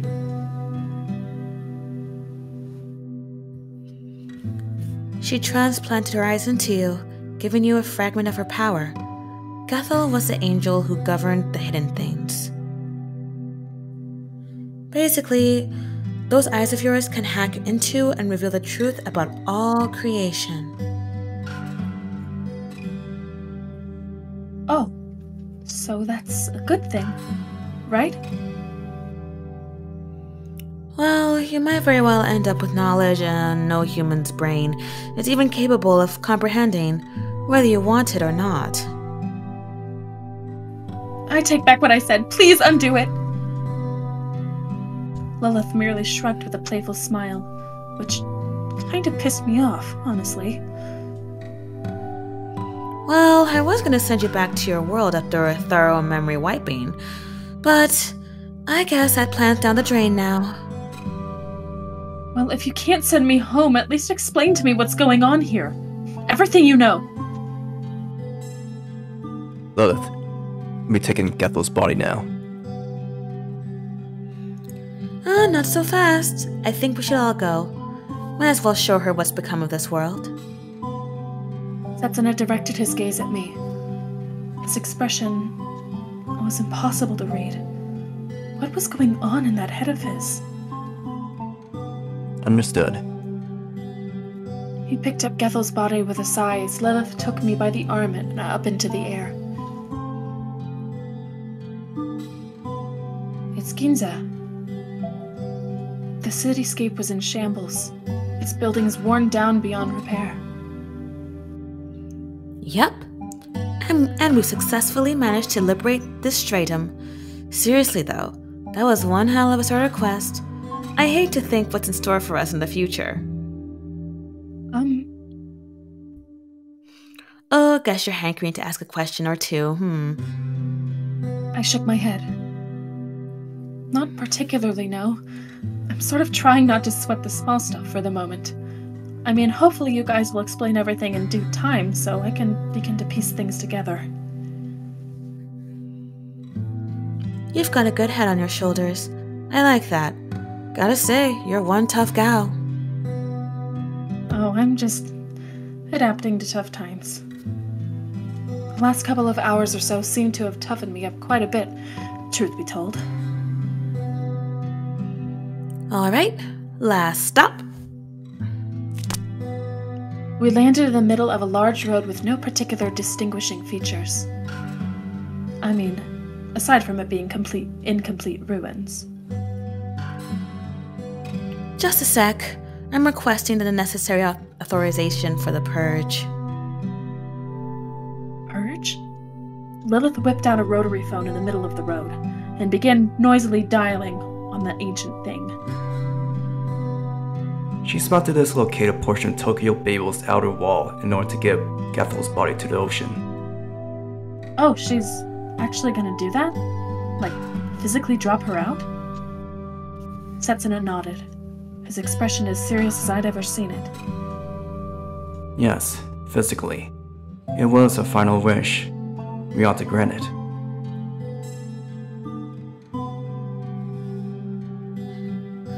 Okie dokie, I'll be waiting. And thanks a bunch. Lilith slammed the receiver down as I watched on in a daze, loitering about the surrounding area. Moments passed and I found myself awakened to the oddness of the scenery around me. My newly acquired eyes easily discerned and saw through its deception. Lilith, is the scenery around us looping? Yep. I'm surprised you noticed. There's basically nothing beyond this point. I guess one could liken it to an old video game, except this looks real. Or you could just keep on going without ever reaching an endpoint.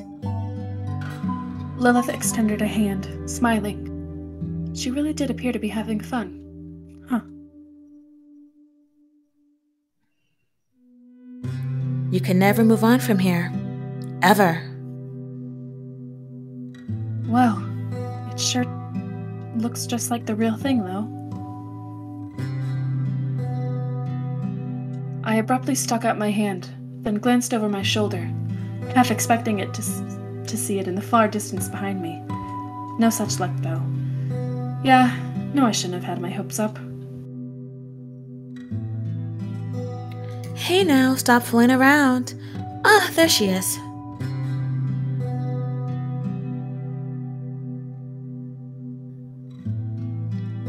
As Lilith cast her gaze skyward, so did I, spotting an odd-looking creature. A bird, perhaps? Flying our way into the horizon.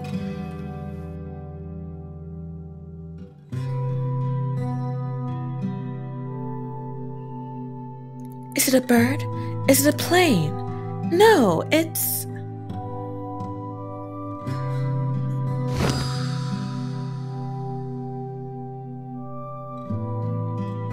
Natalie. Here I am. And we stop here for tonight.